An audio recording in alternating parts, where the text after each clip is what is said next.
का ब्रह्म विचार, लिखिया होवे नानका, लिखिया होवे नानका, करता करे सो होए, करता करे सो होए। जिन जीवन देहा पत नहीं, मोया मंदी सोए। जिन जीवन देहा पत नहीं, मोया मंदी सोए, मोया मंदी सोए, मोया मंदी सोए।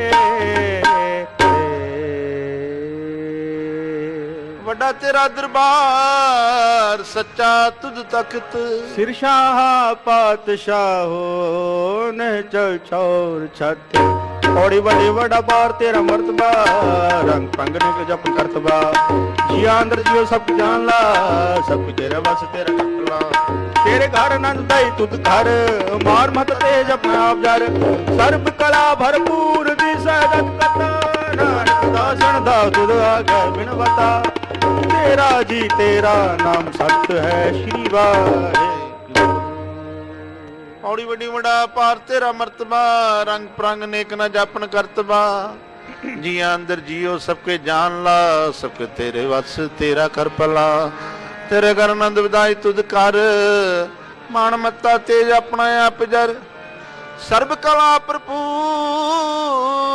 दिसै जत कता, नानक दासन दा तुद आगे बिनवता। श्लोक पवन गुरु पाणी पिता, माता धरत महत।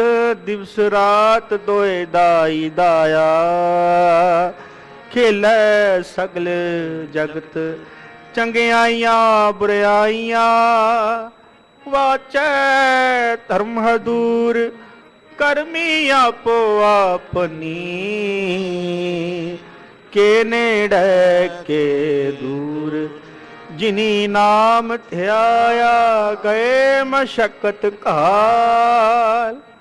नानक थे मुख उजले, केती छुट्टी नाल। वाहिगुरु जी का खालसा, वाहिगुरु जी की फतेह।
ਸਾਹਿਬ ਜੀ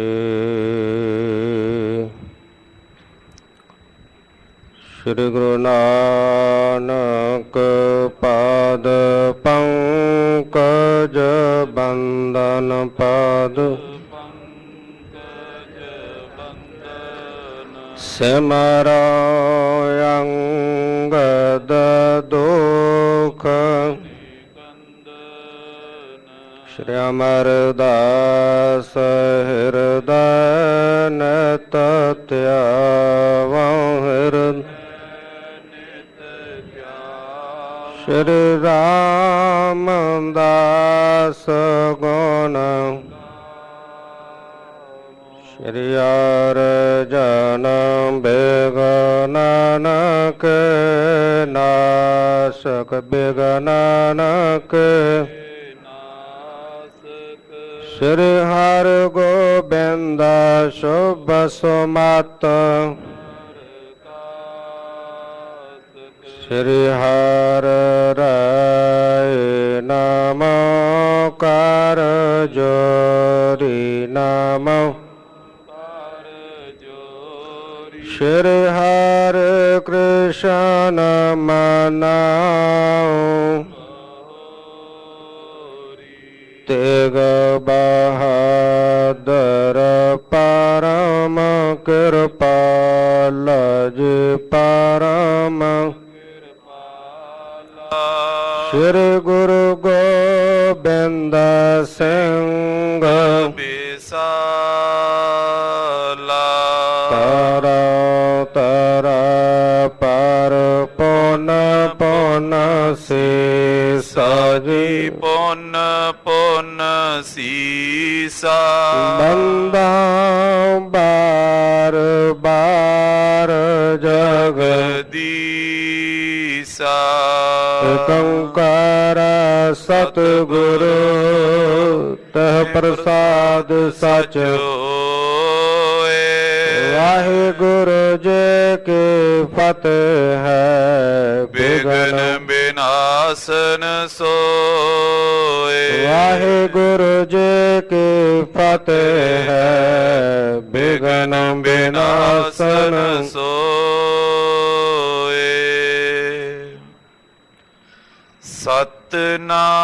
ਸਤਨਾਮ ਸ੍ਰੀ ਵਾਹਿਗੁਰੂ ਸਾਹਿਬ ਜੀਓ ਦੋਹਰਾ ਸ੍ਰੀ ਸਰਸਵਤੀ ਨਾਮ ਸ਼ੁਭ ਮੂਲ ਸੋ ਕਵਿਤਾ ਬੇਲ ਫੂਲਨ ਫਲਨੋ ਲਲਿਤ ਬੋ ਉਕਤ ਜੁਗਤ ਲਖ ਮੇਲ ਵਾਹਿਗੁਰੂ ਜੀ ਕਾ ਖਾਲਸਾ ਵਾਹਿਗੁਰੂ ਜੀ ਕੀ ਫਤਿਹ।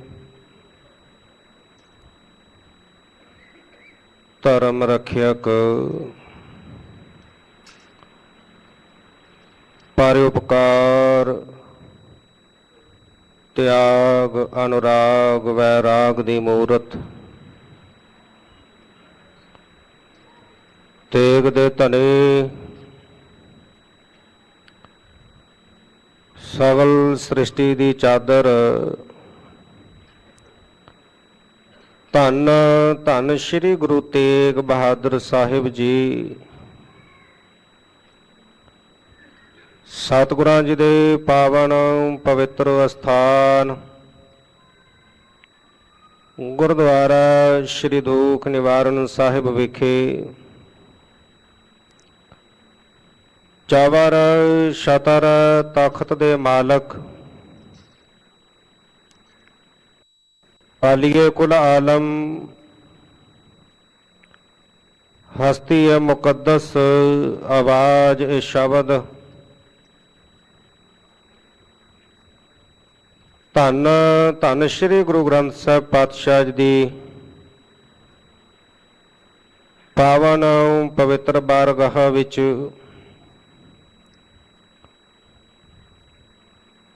ਪਿਛਲੇ ਪਹਿਰ ਦੇ ਸਜੇ ਹੋਏ ਸੁੰਦਰ ਸੱਚਖੰਡ ਦੀ ਦੀਵਾਨਾਂ ਦੇ ਵਿੱਚ ਹਾਜ਼ਰੀਨ ਗੁਰੂ ਕੀ ਸਵਾਰੀ ਗੁਰੂ ਖਾਲਸਾ ਸਾਧ ਸੰਗਤ ਜੀਓ ਤੰਤਾ ਦੇ ਜੋਗ ਹੋ ਜੋ ਆਪ ਜੀ ਨਿਤਾ ਪ੍ਰਤ ਗੁਰਚਰਨਾਂ ਦੇ ਵਿੱਚ ਜੁੜ ਕਰਕੇ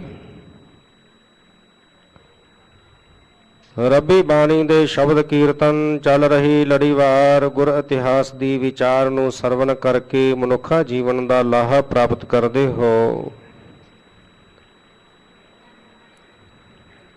ਗੁਰੂ ਘਰ ਦੇ ਕੀਰਤਨੀਆਂ ਪਾਸੋਂ ਆਪ ਜੀਆਂ ਨੇ ਰੱਬੀ ਬਾਣੀ ਦੇ ਸ਼ਬਦ ਕੀਰਤਨ ਸਰਵਨ ਕੀਤੇ ਹਨ। ਸਮਾਂ ਬਣਿਆ ਹੈ ਚੱਲ ਰਹੀ ਲੜੀਵਾਰ ਗੁਰ ਇਤਿਹਾਸ ਦੀ ਵਿਚਾਰ ਦਾ। ਕੱਲ ਦੇ ਪ੍ਰਕਰਣ ਅੰਦਰ ਆਪ ਜੀਆਂ ਨੇ ਸਰਵਣ ਕੀਤਾ ਸੀ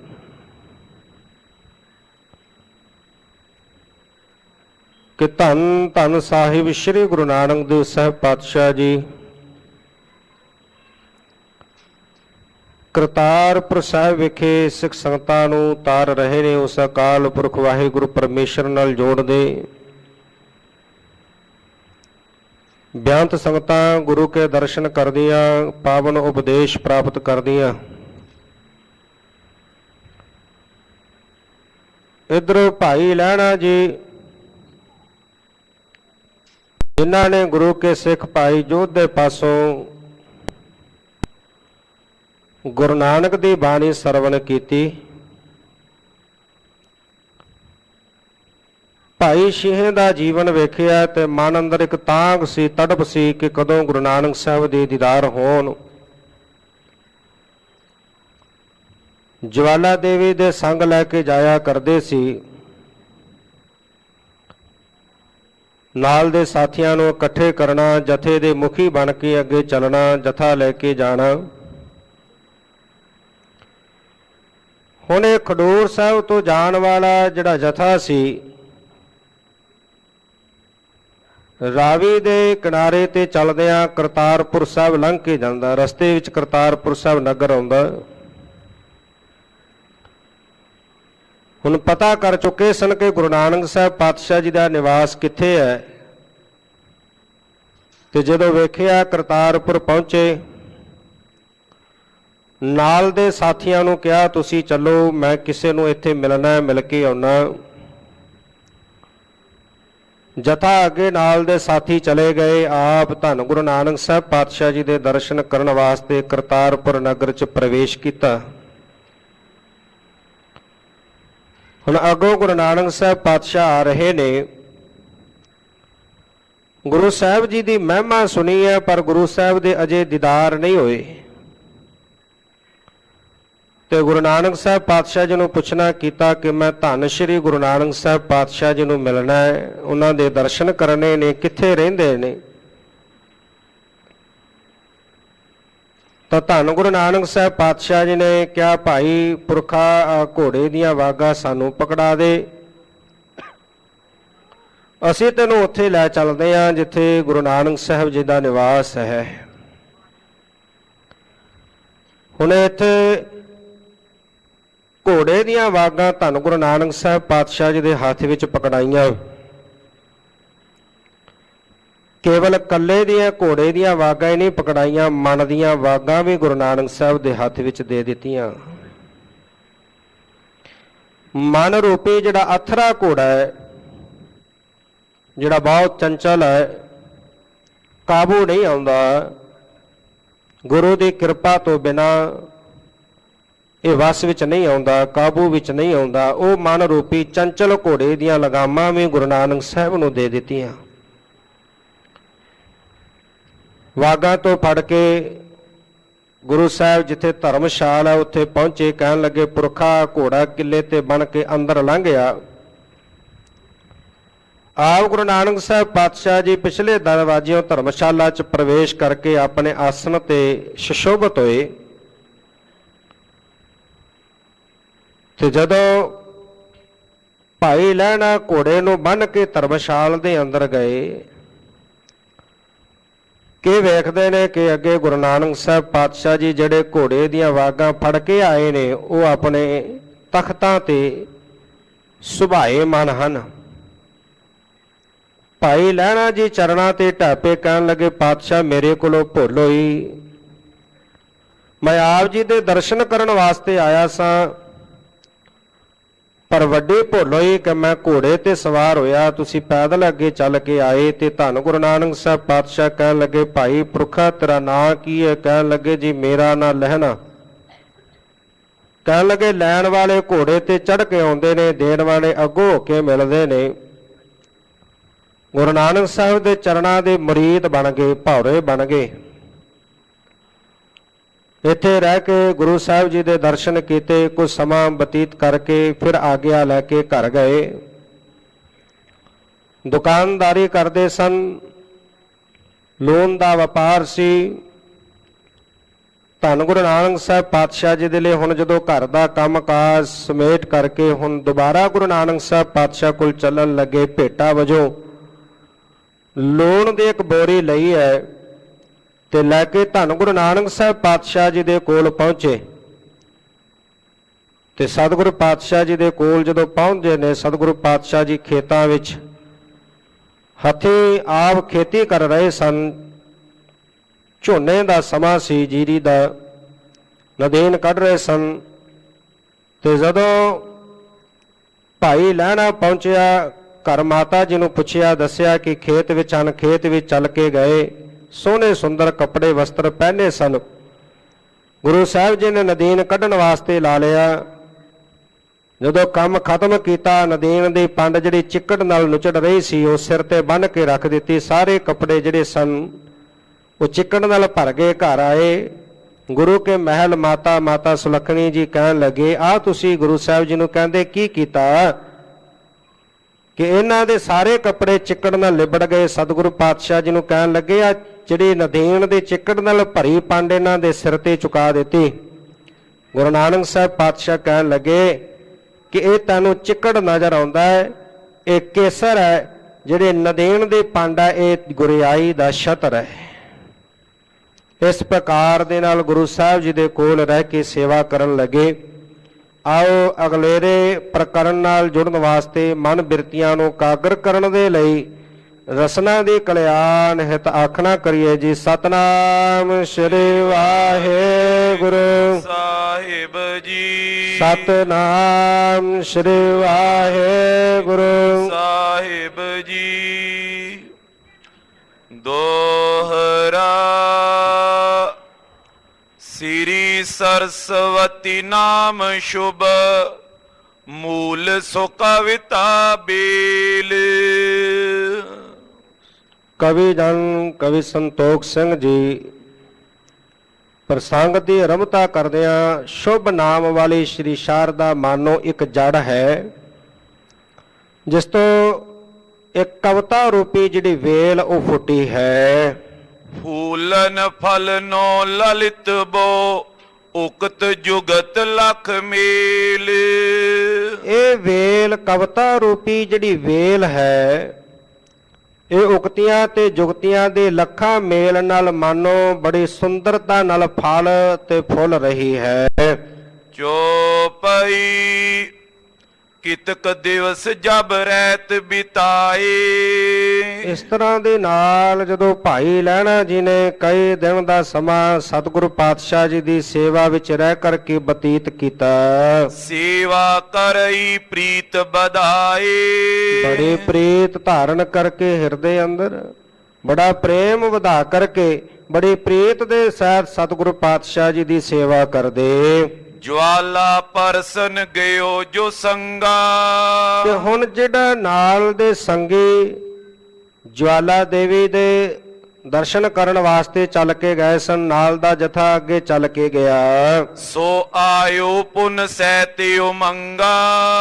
ਉਹ ਵੀ ਜਵਾਲਾ ਦੇਵੀ ਦੇ ਉੱਥੋਂ ਹੋ ਕਰਕੇ ਵਾਪਸ ਜਦੋਂ ਇੱਥੇ ਦੁਬਾਰਾ ਕਰਤਾਰਪੁਰ ਸਾਹਿਬ ਪਹੁੰਚੇ, ਲੈਣਾ ਵਹਿਰ ਬੁਲਾਏ ਬੁਝੇਰਾ। ਹੁਣ ਇਹਨਾਂ ਨੇ ਜਦੋਂ ਕਰਤਾਰਪੁਰ ਸਾਹਿਬ ਪਹੁੰਚੇ ਤੇ ਜਾਂਦਿਆਂ ਭਾਈ ਲਹਿਣਾ ਜੀ ਨੂੰ ਇੱਥੇ ਛੱਡ ਕੇ ਗਏ ਸਨ। ਹੁਣ ਇੱਕ ਜਣਾ ਜਾ ਕਰਕੇ ਭਾਈ ਲਹਿਣਾ ਜੀ ਨੂੰ ਬਾਹਰ ਬੁਲਾ ਕੇ ਲੈ ਕੇ ਆਇਆ। ਦਿਓ ਦਿਖਾਏ ਦਰਸ ਗੁਰ ਕੇਰਾ। ਕਹਿਣ ਲੱਗੇ ਭਾਈ ਲਹਿਣਾ ਜੀ ਨੂੰ ਕਿ ਜਿਸ ਗੁਰੂ ਦੇ ਦਰਸ਼ਨ ਤੁਸੀਂ ਕੀਤੇ ਹਨ, ਜਿਸ ਦਰਸ਼ਨ ਗੁਰੂ ਦੇ ਦਰਸ਼ਨ ਕਰਨ ਵਾਸਤੇ ਤੁਸੀਂ ਇੱਥੇ ਰੁਕੇ ਸੀ, ਤੇ ਸਾਡੇ ਤੇ ਵੀ ਕਿਰਪਾ ਕਰੋ। ਹੁਣ ਉਸ ਗੁਰੂ ਸਾਹਿਬ ਦੇ ਸਾਨੂੰ ਵੀ ਜਿਹੜੇ ਉਹ ਦਰਸ਼ਨ ਕਰਵਾ ਦੇਵੋ। ਸਭ ਕੋ ਲੇ ਨਿਜ ਸੰਗ ਅਗਾਰੀ। ਹੁਣ ਭਾਈ ਲਹਿਣਾ ਜੀ ਨੇ ਸਾਰੇ ਨਾਲ ਦੇ ਸਾਥੀਆਂ ਨੂੰ ਆਪਣੇ ਨਾਲ ਲੈਣਾ ਕੀਤਾ। ਆਵਤ ਪਾ ਧਰਮਸ਼ਾਲ ਮਝਾਰੀ। ਤੇ ਜਿੱਥੇ ਧਰਮਸ਼ਾਲ ਦੇ ਵਿੱਚ ਧੰਨ ਸਾਹਿਬ ਸ੍ਰੀ ਗੁਰੂ ਨਾਨਕ ਸਾਹਿਬ ਪਾਤਸ਼ਾਹ ਜੀ ਸੰਗਤਾਂ ਨੂੰ ਦਰਸ਼ਨ ਦੇ ਰਹੇ ਸਨ, ਆਪਣੇ ਆਸਨਾਂ ਤੇ ਸੁਭਾਏਮਾਨ ਸਨ।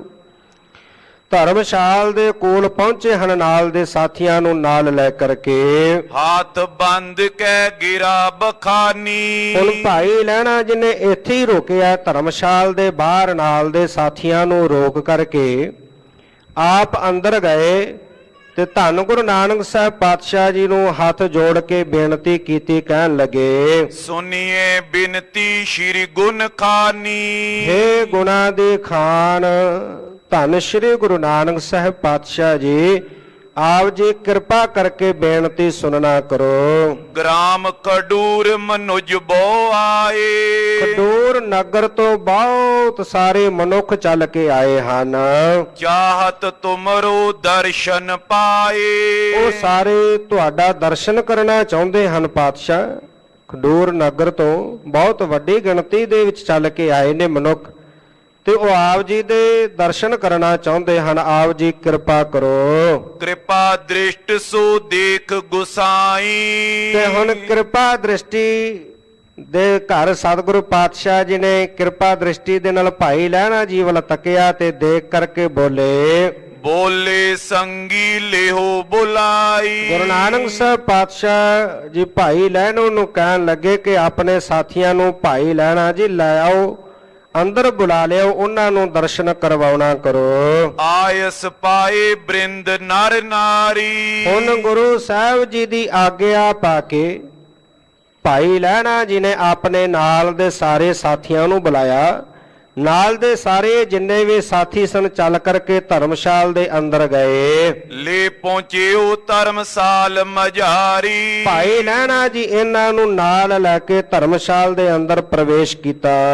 ਕਰੀ ਕਾਮਨਾ ਜੇ ਨਰ ਜੋਈ। ਤੇ ਜਿਨ੍ਹਾਂ ਨੇ ਵੀ ਮਨ ਦੇ ਅੰਦਰ ਕੋਈ ਕਾਮਨਾ ਕੀਤੀ ਕਿ ਸਾਡੀ ਆਹ ਕਾਮਨਾ, ਸਾਡੀ ਆਹ ਇੱਛਾ ਪੂਰੀ ਹੋ ਜਾਵੇ ਗੁਰੂ ਸਾਹਿਬ ਦੇ ਦਰਸ਼ਨ ਕਰਕੇ, ਜਿਹੜੇ ਕਾਮਨਾ ਦੇ ਸਹਿਤ ਗੁਰੂ ਸਾਹਿਬ ਜੀ ਦੇ ਦਰਸ਼ਨ ਕਰਨ ਵਾਸਤੇ ਆਏ, ਹੋਏ ਹੈ ਪੂਰਨ ਪਾਖੀ ਸੋਈ। ਤੇ ਗੁਰੂ ਸਾਹਿਬ ਜੀ ਨੇ ਜਿਵੇਂ ਵੀ ਜੋ ਵੀ ਇਹਨਾਂ ਦੇ ਮਨ ਦੀ ਭਾਵਨਾ ਸੀ, ਜਿਵੇਂ ਵੀ ਇਹਨਾਂ ਨੇ ਬੇਨਤੀਆਂ ਕੀਤੀਆਂ, ਗੁਰੂ ਨਾਨਕ ਸਾਹਿਬ ਪਾਤਸ਼ਾਹ ਜੀ ਨੇ ਇਹਨਾਂ ਦੀਆਂ ਕਾਮਨਾਵਾਂ ਪੂਰੀਆਂ ਕੀਤੀਆਂ ਹਨ। ਸਿੰਘਾਸਣ ਬੈਠੇ ਗੁਣ ਖਾਨੀ। ਗੁਣਾਂ ਦੀ ਖਾਨ ਧੰਨ ਸਾਹਿਬ ਸ੍ਰੀ ਗੁਰੂ ਨਾਨਕ ਸਾਹਿਬ ਪਾਤਸ਼ਾਹ ਜੀ ਆਪੇ ਨੇ ਸਿੰਘਾਸਣ ਤੇ ਸੁਸ਼ੋਭਤ ਸੁਭਾਏਮਾਨ ਹਨ। ਦਰਸੇ ਕਰ ਬੰਧਨ ਮਨ ਬਾਨੀ। ਤੇ ਹੁਣ ਇਹਨਾਂ ਨੇ ਜਾ ਕਰਕੇ ਮਨ ਬਾਣੀ ਦੇ ਸਹਿਤ ਗੁਰੂ ਸਾਹਿਬ ਜੀ ਦੇ ਦਰਸ਼ਨ ਕੀਤੇ। ਫਲ ਅਰ ਫੂਲ ਉਪਾਇਨ ਧਰਈ। ਫਲ ਲੈ ਕੇ ਆਏ ਸਨ, ਫੁੱਲ ਲੈ ਕੇ ਆਏ, ਹੋਰ ਭੇਟਾਵਾਂ ਜਿਹੜੀਆਂ ਲੈ ਕੇ ਆਏ ਉਹ ਗੁਰੂ ਨਾਨਕ ਸਾਹਿਬ ਪਾਤਸ਼ਾਹ ਜੀ ਦੇ ਅੱਗੇ ਰੱਖ ਕਰਕੇ ਨਮਸਕਾਰ ਕੀਤੀ ਹੈ। ਤਨ ਤਨ ਗੁਰ ਬਚਨੇ ਉਚਰਹੀ। ਤੇ ਆਪਣੇ ਮੁਖ ਤੋਂ ਸਾਰੇ ਕਹਿਣ ਲੱਗੇ ਧੰਨ ਹਨ ਗੁਰੂ ਸਾਹਿਬ, ਧੰਨ ਹਨ ਗੁਰੂ ਸਾਹਿਬ, ਇਸ ਤਰ੍ਹਾਂ ਦੇ ਨਾਲ ਕਹਿਣ ਲੱਗੇ। ਬਿਨਤੀ ਪਾਖੇ ਖਰੇ ਅਗਾਰੀ। ਤੇ ਸਤਿਗੁਰੂ ਪਾਤਸ਼ਾਹ ਜੀ ਦੇ ਸਨਮੁਖ ਹੋ ਕੇ ਇਹ ਜਿੰਨੇ ਵੀ ਸਾਰੇ ਖਡੂਰ ਸਾਹਿਬ ਦੇ ਰਹਿਣ ਵਾਲੇ ਨਿਵਾਸੀ ਚੱਲ ਕੇ ਆਏ ਗੁਰੂ ਸਾਹਿਬ ਜੀ ਨੂੰ ਬੇਨਤੀ ਕਰਨ ਲੱਗੇ। ਸਫਲ ਜਨਮ ਹੋਇਓ ਇਸ ਬਾਰੀ। ਕਹਿਣ ਲੱਗੇ ਸਤਿਗੁਰੂ ਪਾਤਸ਼ਾਹ ਜੀ, ਇਸ ਵਾਰੀ ਸਾਡਾ ਜਿਹੜਾ ਜਨਮ ਹੈ ਉਹ ਸਫਲ ਹੋ ਗਿਆ ਹੈ। ਆਪ ਜੀ ਦੇ ਦਰਸ਼ਨ ਕਰਨ ਦੇ ਨਾਲ ਸਾਡਾ ਜਿਹੜਾ ਜੀਵਨ ਹੈ ਉਹ ਧਨ ਹੋ ਗਿਆ ਹੈ। ਸਾਡਾ ਜਨਮ ਜਿਹੜਾ ਉਹ ਸਫਲ ਹੋ ਗਿਆ ਹੈ ਆਪ ਜੀ ਦੇ ਦਰਸ਼ਨ ਕਰਨ ਦੇ ਨਾਲ। ਜੈ ਜੈ ਕਰੀ ਕਾਮਨਾ ਜੋਈ। ਜਿਹੜੇ ਵੀ ਇਹਨਾਂ ਨੇ ਕਾਮਨਾ ਰੂਪ ਇਹਨਾਂ ਨੇ ਬੇਨਤੀ ਕੀਤੀ, ਕੋ ਕਾਮਨਾ ਮਨ ਵਿੱਚ ਰੱਖ ਕਰਕੇ ਸਤਿਗੁਰੂ ਪਾਤਸ਼ਾਹ ਅੱਗੇ ਜੋਦੜੀਆਂ ਕੀਤੀਆਂ। ਪੂਰਨ ਕਰਤ ਪਏ ਗੁਰ ਸੋਈ। ਤੇ ਸਤਿਗੁਰੂ ਪਾਤਸ਼ਾਹ ਜੀ ਨੇ ਇਹਨਾਂ ਦੀਆਂ ਉਹ ਸਾਰੀਆਂ ਕਾਮਨਾਵਾਂ ਪੂਰਨ ਕੀਤੀਆਂ ਹਨ। ਏਕ ਨਿਸਾ ਬਸ ਪੁਰ ਕਰਤਾਰਾ। ਇੱਕ ਰਾਤ ਦਾ ਜਿਹੜਾ ਸਮਾਂ ਉਹ ਇਹਨਾਂ ਖਡੂਰ ਨਿਵਾਸੀਆਂ ਨੇ ਸਾਰਿਆਂ ਨੇ ਗੁਰੂ ਸਾਹਿਬ ਜੀ ਦੇ ਕੋਲ ਕਰਤਾਰਪੁਰ ਸਾਹਿਬ ਰਹਿ ਕਰਕੇ ਬਤੀਤ ਕੀਤਾ।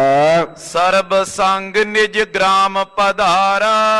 ਇਸ ਪ੍ਰਕਾਰ ਦੇ ਨਾਲ ਸਵੇਰ ਹੋਈ, ਗੁਰੂ ਸਾਹਿਬ ਜੀ ਦੇ ਦਰਸ਼ਨ ਪਰਸੇ, ਗੁਰੂ ਸਾਹਿਬ ਜੀ ਦੀ ਆਗਿਆ ਲੈ ਕਰਕੇ ਸਾਰੇ ਜਿੰਨੇ ਚੱਲ ਕੇ ਆਏ ਸਨ ਵਾਪਸ ਆਪਣੇ ਨਗਰ ਖਡੂਰ ਸਾਹਿਬ ਵੱਲ ਨੂੰ ਚਾਲੇ ਪਾਏ ਹਨ। ਲੈਣਾ ਧਰਿਓ ਪ੍ਰੇਮ ਕਰ ਪਾਸਾ। ਪਰ ਭਾਈ ਲੈਣਾ ਜੇ ਜਿਨ੍ਹਾਂ ਦੇ ਹਿਰਦੇ ਵਿੱਚ ਬਹੁਤ ਪ੍ਰੇਮ ਹੈ, ਬੜੀ ਪ੍ਰੀਤ ਹੈ, ਉਹ ਸਤਿਗੁਰੂ ਪਾਤਸ਼ਾਹ ਜੀ ਦੇ ਕੋਲ ਹੀ ਰਹੇ। ਸੇਵਾ ਕਰੇ ਜੋ ਹੋਏ ਆਵਾਸਾ। ਘਰ ਦੇ ਵਿੱਚ ਜਿਹੜੀ ਵੀ ਕੋਈ ਸੇਵਾ ਹੁੰਦੀ, ਹੁਣ ਮਨ ਵਿੱਚ ਬੜਾ ਚਾਉ ਹੈ, ਹਰ ਵੇਲੇ ਚਾਉ ਬਣਿਆ ਰਹਿੰਦਾ ਗੁਰੂ ਕੀ ਸੇਵਾ ਕਰਨ ਨੂੰ। ਮਨ ਵਿੱਚ ਇਹ ਖਿਆਲ ਲੈ ਕਰਕੇ ਸਤਿਗੁਰੂ ਕੀ ਸੇਵਾ ਸਫਲ ਹੈ ਜੇ ਕੋ ਕਰੇ ਚਿਤ ਲਾਏ, ਮਨ ਚੰਦਿਆ ਫਲ ਪਾਵਨਾ ਹਉਮੈ ਵਿੱਚੋਂ ਜਾਏ। ਇਹ ਭਾਵਨਾ ਲੈ ਕਰਕੇ ਗੁਰੂ ਸਾਹਿਬ ਜੀ ਦੇ ਘਰ ਦੇ ਵਿੱਚ ਜਿਹੜੀ ਵੀ ਕੋਈ ਸੇਵਾ ਹੁੰਦੀ ਉਹ ਸੇਵਾ ਕਰਦੇ ਹਨ। ਝੂਠੇ ਭਾਂਜਨ ਮਾਂਜਨ ਕਰਈ। ਝੂਠੇ ਭਾਂਡੇ ਹਨ, ਸਿੱਖ ਸੰਗਤਾਂ ਚੱਲ ਕੇ ਆਉਂਦੀਆਂ, ਗੁਰੂ ਕੇ ਲੰਗਰ ਵਰਤਦੇ, ਲੰਗਰ ਛਕਦੀਆਂ ਸੰਗਤਾਂ। ਉਹ ਸੰਗਤਾਂ ਦੇ ਜਿਹੜੇ ਝੂਠੇ ਭਾਂਡੇ ਹਨ, ਬੜੇ ਪ੍ਰੇਮ ਦੇ ਨਾਲ ਉਹ ਝੂਠੇ ਭਾਂਡੇ ਜਿਹੜੇ ਉਹ ਮਾਂਜਦੇ, ਕਿਉਂਕਿ ਜਿਉਂ-ਜਿਉਂ ਪ੍ਰੀਤ ਸਿੱਖ ਮਨ ਅੰਦਰ ਧਾਰਨ ਕਰਕੇ ਪ੍ਰੇਮ ਦੇ ਸਹਿਤ ਝੂਠੇ ਬਰਤਨ ਮਾਂਜਣ ਦੀ ਸੇਵਾ ਕਰਦਾ ਹੈ, ਤਿਉਂ-ਤਿਉਂ ਮਨ ਦੀ ਝੂਠ ਉਤਰਦੀ ਹੈ। ਇਹ ਮਨ ਨੂੰ ਵੀ ਕਈ ਜਨਮਾਂਤਰਾਂ ਦੀ ਝੂਠ ਚਿੰਬੜੀ ਹੋਈ ਹੈ, ਤੇ ਜਦੋਂ ਭਾਵਨਾ ਨਿਰਹੰਕਾਰ ਹੋ ਕੇ ਹਉਮੈ ਤਿਆਗ ਕੇ ਭਾਵਨਾ ਸਹਿਤ ਪ੍ਰੀਤ ਸਹਿਤ ਝੂਠੇ ਭਾਂਡੇ ਮਾਂਜਦੇ ਆ ਤੇ ਮਨ ਦੀ ਉਸੇ ਤਰ੍ਹਾਂ ਅੰਦਰੋਂ ਮੈਲ ਉਤਰਦੀ ਹੈ, ਝੂਠ ਹੁੰਦੀ ਉਤਰਦੀ ਹੈ, ਮਨ ਨਿਰਮਲ ਹੁੰਦਾ ਹੈ। ਸਿੱਖ ਸੰਗਤਾਂ ਦੇ ਜਿਹੜੇ ਝੂਠੇ ਬਰਤਨ ਹਨ ਉਹ ਮਾਂਜਣ ਦੀ ਬੜੇ ਪ੍ਰੇਮ ਸਹਿਤ ਸੇਵਾ ਕਰਦੇ।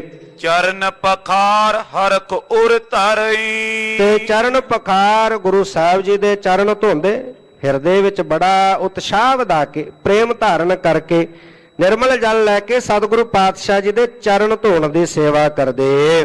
ਬਿੰਜਨ ਲਏ ਹਾਂ ਕਹੀਂ ਪੌਨਾ। ਤੇ ਬਿੰਜਨ ਕਹਿੰਦੇ ਨੇ ਪੱਖੇ ਨੂੰ, ਹੱਥ ਨਾਲ ਝੱਲਣ ਵਾਲਾ ਜਿਹੜਾ ਪੱਖਾ ਉਹਨੂੰ ਬਿੰਜਨ ਕਹਿੰਦੇ ਨੇ, ਬਿੰਜਣਾ। ਉਹ ਬਿੰਜਨ ਪੱਖਾ ਹੱਥ ਵਿੱਚ ਲੈ ਕੇ ਹਵਾ ਝੱਲਣ ਦੀ ਸੇਵਾ ਕਰਦੇ। ਵੱਡਨੀ ਫੇਰੇ ਸਗਰੇ ਪੌਨਾ। ਤੇ ਬੁਹਾਰੀ ਦਿੰਦੇ, ਝਾੜੂ ਹੱਥ ਵਿੱਚ ਲੈ ਕੇ ਗੁਰੂ ਘਰ ਦੇ ਵਿੱਚ ਝਾੜੂ ਦੀ ਸੇਵਾ ਕਰਦੇ, ਸਾਫ਼ ਸਫਾਈ ਕਰਦੇ ਹਨ। ਸਤਿਗੁਰ ਪਰ ਕੇ ਵਸਤਰ ਪਖਾਰੇ। ਗੁਰੂ ਸਾਹਿਬ ਦੇ ਵਸਤਰ ਹੁੰਦੇ ਧੋਣ ਵਾਲੇ, ਬੜੇ ਪਿਆਰ ਨਾਲ ਬੜੇ ਪ੍ਰੇਮ ਨਾਲ ਉਹ ਵਸਤਰ ਧੋਣ ਦੀ ਸੇਵਾ ਕਰਦੇ। ਮਨ ਵਿੱਚ ਕਦੀ ਅਕੇਵਾਂ ਥਕੇਵਾਂ ਆਉਂਦਾ ਹੀ ਨਹੀਂ, ਚਾਉ ਚੜਿਆ ਰਹਿੰਦਾ, ਸਾਰਾ ਦਿਨ ਸੇਵਾ ਵਿੱਚ ਲੱਗੇ ਰਹਿੰਦੇ। ਆ ਵੀ ਸੇਵਾ ਕਰਨਾ, ਆ ਵੀ ਸੇਵਾ ਕਰਨਾ। ਝੂਠੇ ਭਾਂਡੇ ਮਾਂਜਦੇ ਨੇ, ਝਾੜੂ ਦਿੰਦੇ ਨੇ, ਗੁਰੂ ਸਾਹਿਬ ਦੇ ਚਰਨ ਧੋਂਦੇ, ਗੁਰੂ ਸਾਹਿਬ ਦੇ ਜਿਹੜੇ ਵਸਤਰ ਉਤਾਰਦੇ ਉਹ ਵਸਤਰਾਂ ਨੂੰ ਧੋਣ ਦੀ ਸੇਵਾ ਕਰਦੇ। ਨਿਸ ਦਿਨ ਸੇਵਾ ਕਰਤ ਗੁਜ਼ਾਰੇ। ਨਿਸ ਦਿਨ ਦਿਨ ਰਾਤ ਗੁਰੂ ਕੀ ਸੇਵਾ ਕਰਦਿਆਂ ਬਤੀਤ ਕਰਦੇ। ਦਿਨ ਵੀ ਸੇਵਾ ਵਿੱਚ ਤੇ ਰਾਤ ਵੀ ਸੇਵਾ ਵਿੱਚ। ਕੋਈ ਮਨ ਵਿੱਚ ਆਲਸ ਨਹੀਂ ਕਿ ਰਾਤ ਸੌਂ ਕੇ ਲੰਘਾਉਂਦੇ ਆ, ਨਹੀਂ, ਉਹ ਵੀ ਸੇਵਾ ਵਿੱਚ ਹਾਜ਼ਰ ਰਹਿੰਦੇ। ਕੋਈ ਜਿਹੜੀ ਸੇਵਾ ਮਿਲਦੀ ਉਹ ਵੀ ਰਾਤ ਦੇ ਸਮੇਂ ਵੀ ਸੇਵਾ ਵਿੱਚ ਲੱਗੇ ਰਹਿੰਦੇ। ਮੁਖ ਦਿਸ਼ ਦੇਖਤ ਰਹੇ ਸਦਾਈ। ਤੇ ਗੁਰੂ ਸਾਹਿਬ ਜੀ ਦੇ ਮੁਖ ਵੱਲ ਸਦਾ ਤੱਕਦੇ ਰਹਿੰਦੇ। ਭਾਈ ਲਹਿਣਾ ਜੀ, ਭਾਈ ਲਹਿਣਾ ਜੀ ਗੁਰੂ ਸਾਹਿਬ ਦੇ ਮੁਖ ਵੱਲ ਸਦਾ ਹੀ ਤੱਕਦੇ ਰਹਿੰਦੇ ਹਨ। ਜਬ ਗੁਣ ਖਾਨੀ ਦੇਹ ਰਜਾਈ। ਕਿ ਜਦੋਂ ਗੁਨਾਹ ਦੇ ਖਾਨ ਮੈਨੂੰ ਕੋਈ ਹੁਕਮ ਕਰਨਗੇ, ਧਿਆਨ ਕਿੱਧਰ ਰਹਿੰਦਾ? ਹਰ ਵੇਲੇ ਗੁਰੂ ਸਾਹਿਬ ਦੇ ਮੁਖ ਵੱਲ, ਕਿ ਕਿਹੜੇ ਵੇਲੇ ਗੁਰੂ ਸਾਹਿਬ ਆਪਣੇ ਮੁਖ ਤੋਂ ਮੈਨੂੰ ਕੋਈ ਹੁਕਮ ਦੇਣ ਸੇਵਾ ਕਰਨ ਦਾ। ਗੁਨਾਹ ਦੇ ਖਾਨ ਗੁਰੂ ਸਾਹਿਬ ਮੈਨੂੰ ਸੇਵਾ ਕਰਨ ਦਾ ਕਦੋਂ ਕੋਈ ਹੁਕਮ ਕਰਨ, ਤਤ ਛਿਨ ਕਰੇ ਪ੍ਰੀਤ ਉਰ ਧਾਰੀ। ਉਸੇ ਵੇਲੇ ਮੈਂ ਉਹ ਸੇਵਾ ਕਰਾਂ। ਹਿਰਦੇ ਵਿੱਚ ਪ੍ਰੇਮ ਧਾਰਨ ਕਰਕੇ ਗੁਰੂ ਸਾਹਿਬ ਜਦੋਂ ਆਪਣੇ ਮੁਖ ਤੋਂ ਮੈਨੂੰ ਕੋਈ ਹੁਕਮ ਕਰਨ ਸੇਵਾ ਦਾ, ਤੇ ਮੈਂ ਉਹਦੇ ਵਿੱਚ ਦੇਰੀ ਨਾ ਕਰਾਂ। ਤਤ ਛਿਨ, ਉਸੇ ਵੇਲੇ ਗੁਰੂ ਸਾਹਿਬ ਦਾ ਹੁਕਮ ਪਾ ਕੇ ਮੈਂ ਉਹ ਸੇਵਾ ਕਰਾਂ। ਸਰਲ ਹਿਰਦੇ ਥਾ ਮਤਾ ਉਦਾਰੀ। ਜਿਹੜਾ ਹਿਰਦਾ ਸੀ ਉਹ ਬੜਾ ਸ਼ੁੱਧ ਸੀ, ਸਾਫ਼ ਸੀ ਤੇ ਬੜਾ ਵਿਸ਼ਾਲ ਸੀ ਭਾਈ ਲਹਿਣਾ ਜੀ ਦਾ। ਨਿਤਾ ਪ੍ਰਤੀ ਸ਼ਰਦਾ ਮਨ ਪੀਨੋ। ਤੇ ਭਾਈ ਲਹਿਣਾ ਜੀ ਦਾ ਜਿਹੜਾ ਮਨ ਹੈ ਉਹ ਗੁਰੂ ਸਾਹਿਬ ਜੀ ਦੇ ਪ੍ਰੇਮ ਦੇ ਵਿੱਚ, ਗੁਰੂ ਸਾਹਿਬ ਦੇ ਤਾਈਂ ਸ਼ਰਧਾ ਵਿੱਚ ਭਿੱਜਿਆ ਰਹਿੰਦਾ ਹੈ। ਹਿਰਦਾ ਸਦਾ ਹੀ ਪ੍ਰੇਮ ਤੇ ਸ਼ਰਧਾ ਦੇ ਵਿੱਚ ਭਿੱਜਿਆ ਰਹਿੰਦਾ ਹੈ। ਨਿਜ ਜੀ ਚਰਨ ਸਮਰਪਨ ਕੀਨੋ।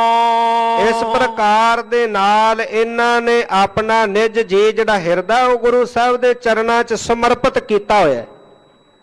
ਹਿਰਦੇ ਵਿੱਚ ਕੋਈ ਖਿਆਲ ਹੋਰ ਆਉਂਦਾ ਹੀ ਨਹੀਂ, ਆਪਣਾ ਹਿਰਦਾ ਗੁਰੂ ਸਾਹਿਬ ਦੇ ਚਰਨਾਂ ਵਿੱਚ ਸਮਰਪਿਤ ਕੀਤਾ ਹੈ। ਭਾਈ ਪ੍ਰੀਤ ਨੇ ਜਾਏ ਬਖਾਨੀ। ਕਿੰਨੀ ਪ੍ਰੀਤ ਹੈ ਭਾਈ ਲਹਿਣਾ ਜੀ ਦੇ ਅੰਦਰ।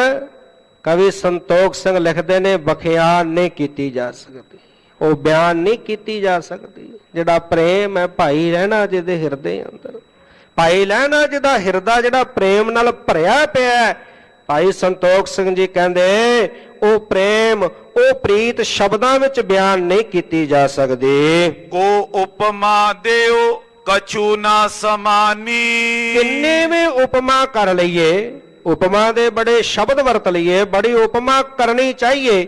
ਜਿੰਨੇ ਵੀ ਉਪਮਾ ਕਰ ਲਈਏ ਉਹ ਭਾਈ ਲਹਿਣਾ ਜੀ ਦੇ ਹਿਰਦੇ ਦੀ ਪ੍ਰੀਤ ਦੇ ਬਰਾਬਰ ਨਹੀਂ। ਉਹ ਪ੍ਰੀਤ ਨੂੰ ਬਿਆਨ ਨਹੀਂ ਕੀਤਾ ਜਾ ਸਕਦਾ। ਉਹ ਉਪਮਾ ਭਾਈ ਲਹਿਣਾ ਜੀ ਦੇ ਪ੍ਰੇਮ ਦੀ ਬਰਾਬਰਤਾ ਨਹੀਂ ਕਰ ਸਕਦੀ। ਅਲਪ ਪਤੰਗ ਮ੍ਰਿਗ ਕੀ ਜਾਨੀ। ਕੈਸੀ ਪ੍ਰੀਤ ਹੈ? ਜਿਵੇਂ ਪਤੰਗੇ ਦੀ ਦੀਵੇ ਨਾਲ ਪ੍ਰੀਤ ਹੈ। ਦੀਵੇ ਦੀ ਲਾਟ ਨਾਲ ਪਤੰਗੇ ਦੀ ਪ੍ਰੀਤ ਹੈ ਨਾ। ਦੀਵਾ ਬਲਦਾ ਹੈ ਤੇ ਪਤੰਗਾ ਦੂਰੋਂ ਉੱਡ ਕੇ ਆਉਂਦਾ ਹੈ ਤੇ ਦੀਵੇ ਦੀ ਲਾਟ ਦੇ ਆਲੇ ਦੁਆਲੇ ਘੁੰਮਦਾ, ਉਹਦੇ ਨਾਲ ਪ੍ਰੀਤ ਹੈ। ਤੇ ਦੀਵੇ ਦੀ ਲਾਟ ਵਿੱਚ ਸੜ ਕੇ ਆਪਣਾ ਆਪ ਖਤਮ ਕਰ ਦਿੰਦਾ ਹੈ, ਪਰ ਦੀਵੇ ਦੀ ਪ੍ਰੀਤ ਨਹੀਂ ਛੱਡਦਾ। ਉਹ ਪਤੰਗੇ ਵਰਗੀ ਪ੍ਰੀਤ ਹੈ। ਮ੍ਰਿਗ ਕੀ ਜਾਨੀ। ਜਿਵੇਂ ਮ੍ਰਿਗ ਦੇ ਘੰਡੇ ਹੇੜੇ ਦੇ ਨਾਲ ਪ੍ਰੀਤ ਹੈ, ਉਹਦਾ ਜਿਹੜਾ ਨਾਦ ਹੈ, ਸੰਗੀਤ ਘੰਡੇ ਹੇੜੇ ਵਿੱਚੋਂ ਨਿਕਲਦਾ ਹੈ। ਸ਼ਿਕਾਰੀ ਜਦੋਂ ਪਹੁੰਚਦਾ ਹੈ ਮਿਰਗ ਨੂੰ ਪਕੜਨ ਵਾਸਤੇ ਤਾਂ ਉਹ ਘੰਡੇ ਹੇੜੇ ਦਾ ਨਾਦ ਵਜਾਉਂਦਾ ਹੈ। ਉਹ ਸੰਗੀਤ ਸੁਣ ਕੇ ਹਰਨ ਫਿਰ ਦੌੜਦਾ ਹੈ। ਮਿਰਗ ਜਿਹੜਾ ਉਹ ਘੰਡੇ ਹੇੜੇ ਦਾ ਜਦੋਂ ਨਾਦ ਆਵਾਜ਼ ਆਉਂਦੀ ਹੈ ਉਸ ਪਾਸੇ ਵੱਲ ਨੂੰ ਦੌੜਦਾ ਹੈ। ਜਿਵੇਂ ਮਿਰਗ ਦੇ ਘੰਡੇ ਹੇੜੇ ਦੇ ਨਾਲ ਪ੍ਰੀਤ ਹੈ। ਤਿੰਨ ਤੇ ਤੂਰਨ ਤਾ ਪਹਿਚਾਨੀ।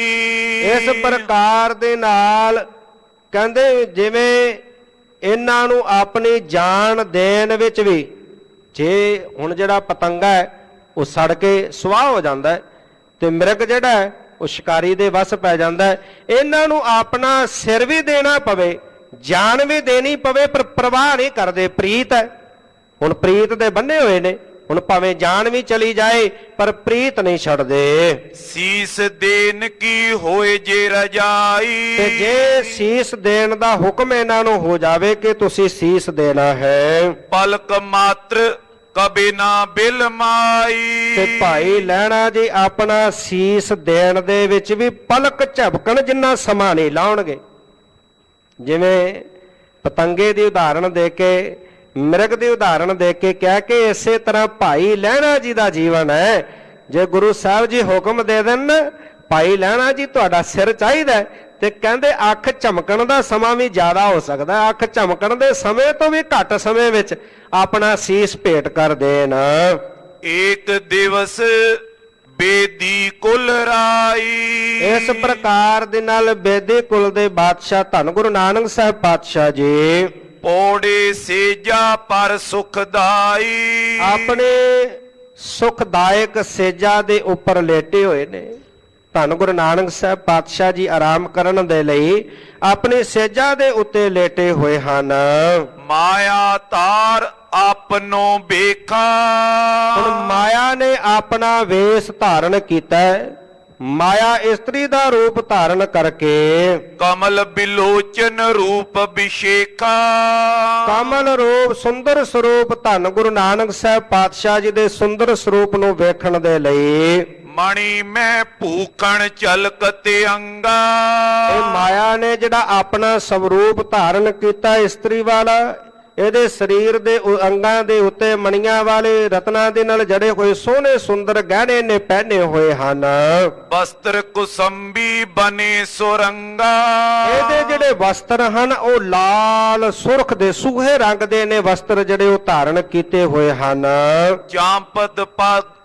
ਚਾਂਪਤ ਪਦ ਪੰਕਜ ਗੁਰ ਕੇਰੇ। ਤੇ ਸਤਿਗੁਰੂ ਪਾਤਸ਼ਾਹ ਜੀ ਦੇ ਚਰਨਾਂ ਦੀ ਬੜੇ ਪ੍ਰੇਮ ਨਾਲ ਮੁੱਠੀ ਚਾਪੀ ਕਰ ਰਹੀ ਹੈ। ਮਾਇਆ ਇਹ ਇਸਤਰੀ ਦਾ ਰੂਪ ਧਾਰਨ ਕਰਕੇ ਬੜੇ ਗਹਿਣੇ ਨੇ ਆਪਣੇ ਸਰੀਰ ਤੇ ਧਾਰਨ ਕੀਤੇ, ਸੂਹਾ ਲਿਬਾਸ ਨੇ ਪਹਿਨੇ ਤੇ ਸਤਿਗੁਰੂ ਪਾਤਸ਼ਾਹ ਜੀ ਦੇ ਕੋਲ ਚੱਲ ਕੇ ਆਈ। ਸਤਿਗੁਰੂ ਪਾਤਸ਼ਾਹ ਜੀ ਲੇਟੇ ਹੋਏ ਨੇ ਤੇ ਸਤਿਗੁਰੂ ਪਾਤਸ਼ਾਹ ਜੀ ਦੇ ਚਰਨਾਂ ਦੀ ਮੁੱਠੀ ਚਾਪੀ ਕਰਦੀ ਹੈ। ਸੇਵਾ ਕੀਨੀ ਭਾਉ ਕਨੇਰੇ, ਬੜਾ ਭਾਉ ਪ੍ਰੇਮ ਧਾਰਨ ਕਰਕੇ ਗੁਰੂ ਸਾਹਿਬ ਜੀ ਦੀ ਸੇਵਾ ਕਰ ਰਹੀ ਹੈ। ਲੈਣੇ ਤਤ ਛਿਨ ਬਿਜਨਾ ਲੀਨੇ। ਹੁਣ ਇਧਰੋਂ ਭਾਈ ਲਹਿਣਾ ਜੀ ਜਿਹੜੇ ਹਰ ਵੇਲੇ ਸੇਵਾ ਲਈ ਤਤਪਰ ਰਹਿੰਦੇ, ਤਿਆਰ ਰਹਿੰਦੇ। ਕਿਹੜਾ? ਜੇ ਗੁਰੂ ਸਾਹਿਬ ਆਪਣੇ ਆਸਣ ਤੇ ਨੇ, ਚਵਰ ਚਲਾਉਣ ਦੀ ਸੇਵਾ ਕਰਦੇ, ਗੁਰੂ ਸਾਹਿਬ ਜੀ ਦੇ ਵਸਤਰ ਧੋਣ ਦੀ ਸੇਵਾ, ਪ੍ਰਸ਼ਾਦ ਪਾਣੀ ਛਕਾਉਣ ਦੀ ਸੇਵਾ। ਜੇ ਗੁਰੂ ਸਾਹਿਬ ਪਲੰਘ ਤੇ ਲੇਟਦੇ ਆਰਾਮ ਕਰਨ ਲਈ ਤੇ ਹੱਥ ਵਿੱਚ ਪੱਖਾ ਲੈ ਕੇ ਪੱਖਾ ਝੱਲਣ ਦੀ ਸੇਵਾ ਕਰਦੇ, ਹਰ ਵੇਲੇ ਤਿਆਰ ਬਰ ਤਿਆਰ ਰਹਿੰਦੇ। ਹੁਣ ਭਾਈ ਲਹਿਣਾ ਜੀ ਨੇ ਜਦੋਂ ਵੇਖਿਆ ਕਿ ਗੁਰੂ ਸਾਹਿਬ ਆਪਣੇ ਪਲੰਘ ਤੇ ਲੇਟੇ ਹੋਏ ਆਰਾਮ ਕਰ ਰਹੇ ਨੇ ਤੇ ਹੱਥ ਵਿੱਚ ਬਿੰਜਣਾ ਲਿਆ, ਪੱਖਾ ਲਿਆ ਝੱਲਣ ਵਾਸਤੇ। ਪੌਣ ਕਰਨ ਆਇਓ ਰਸ ਪੀਨੇ। ਬੜੇ ਰਸ ਦੇ ਸਹਿਤ, ਪ੍ਰੇਮ ਦੇ ਸਹਿਤ ਪੱਖਾ ਲੈ ਕਰਕੇ ਹਵਾ ਝੱਲਣ ਵਾਸਤੇ ਸਤਿਗੁਰੂ ਪਾਤਸ਼ਾਹ ਜੀ ਦੇ ਕੋਲ ਆਏ। ਬਿਖ ਸਰੂਪ ਕੋ ਮਨ ਬਿਸਮਾਇਓ।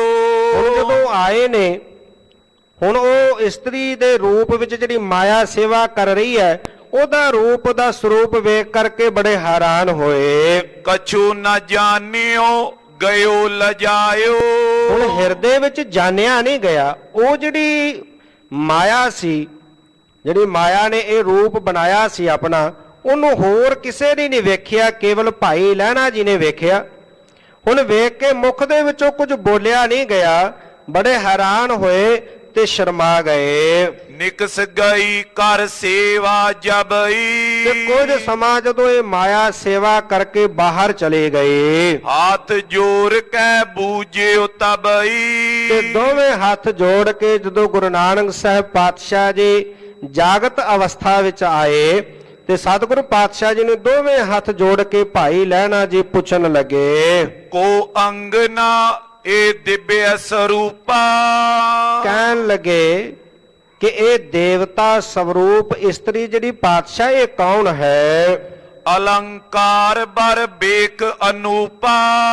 ਤੇ ਜਿਹਦਾ ਜਿਹੜੇ ਬੜੇ ਸੋਹਣੇ ਸੁੰਦਰ ਇਹਨੇ ਗਹਿਣੇ ਪਹਿਨੇ ਹੋਏ ਨੇ, ਬੜਾ ਸੋਹਣਾ ਸੁੰਦਰ ਇਹਨੇ ਜਿਹੜਾ ਆਪਣਾ ਸਵਰੂਪ ਬਣਾਇਆ, ਪਾਤਸ਼ਾਹ ਇਹ ਕੌਣ ਹੈ? ਪਦ ਪੰਕਜ ਸੇਵੇ ਧਰ ਪਾਉ। ਬੜਾ ਪ੍ਰੇਮ ਧਾਰਨ ਕਰਕੇ ਆਪ ਜੀ ਦੇ ਚਰਨਾਂ ਦੀ ਸੇਵਾ ਕਰ ਰਹੇ ਸੀ।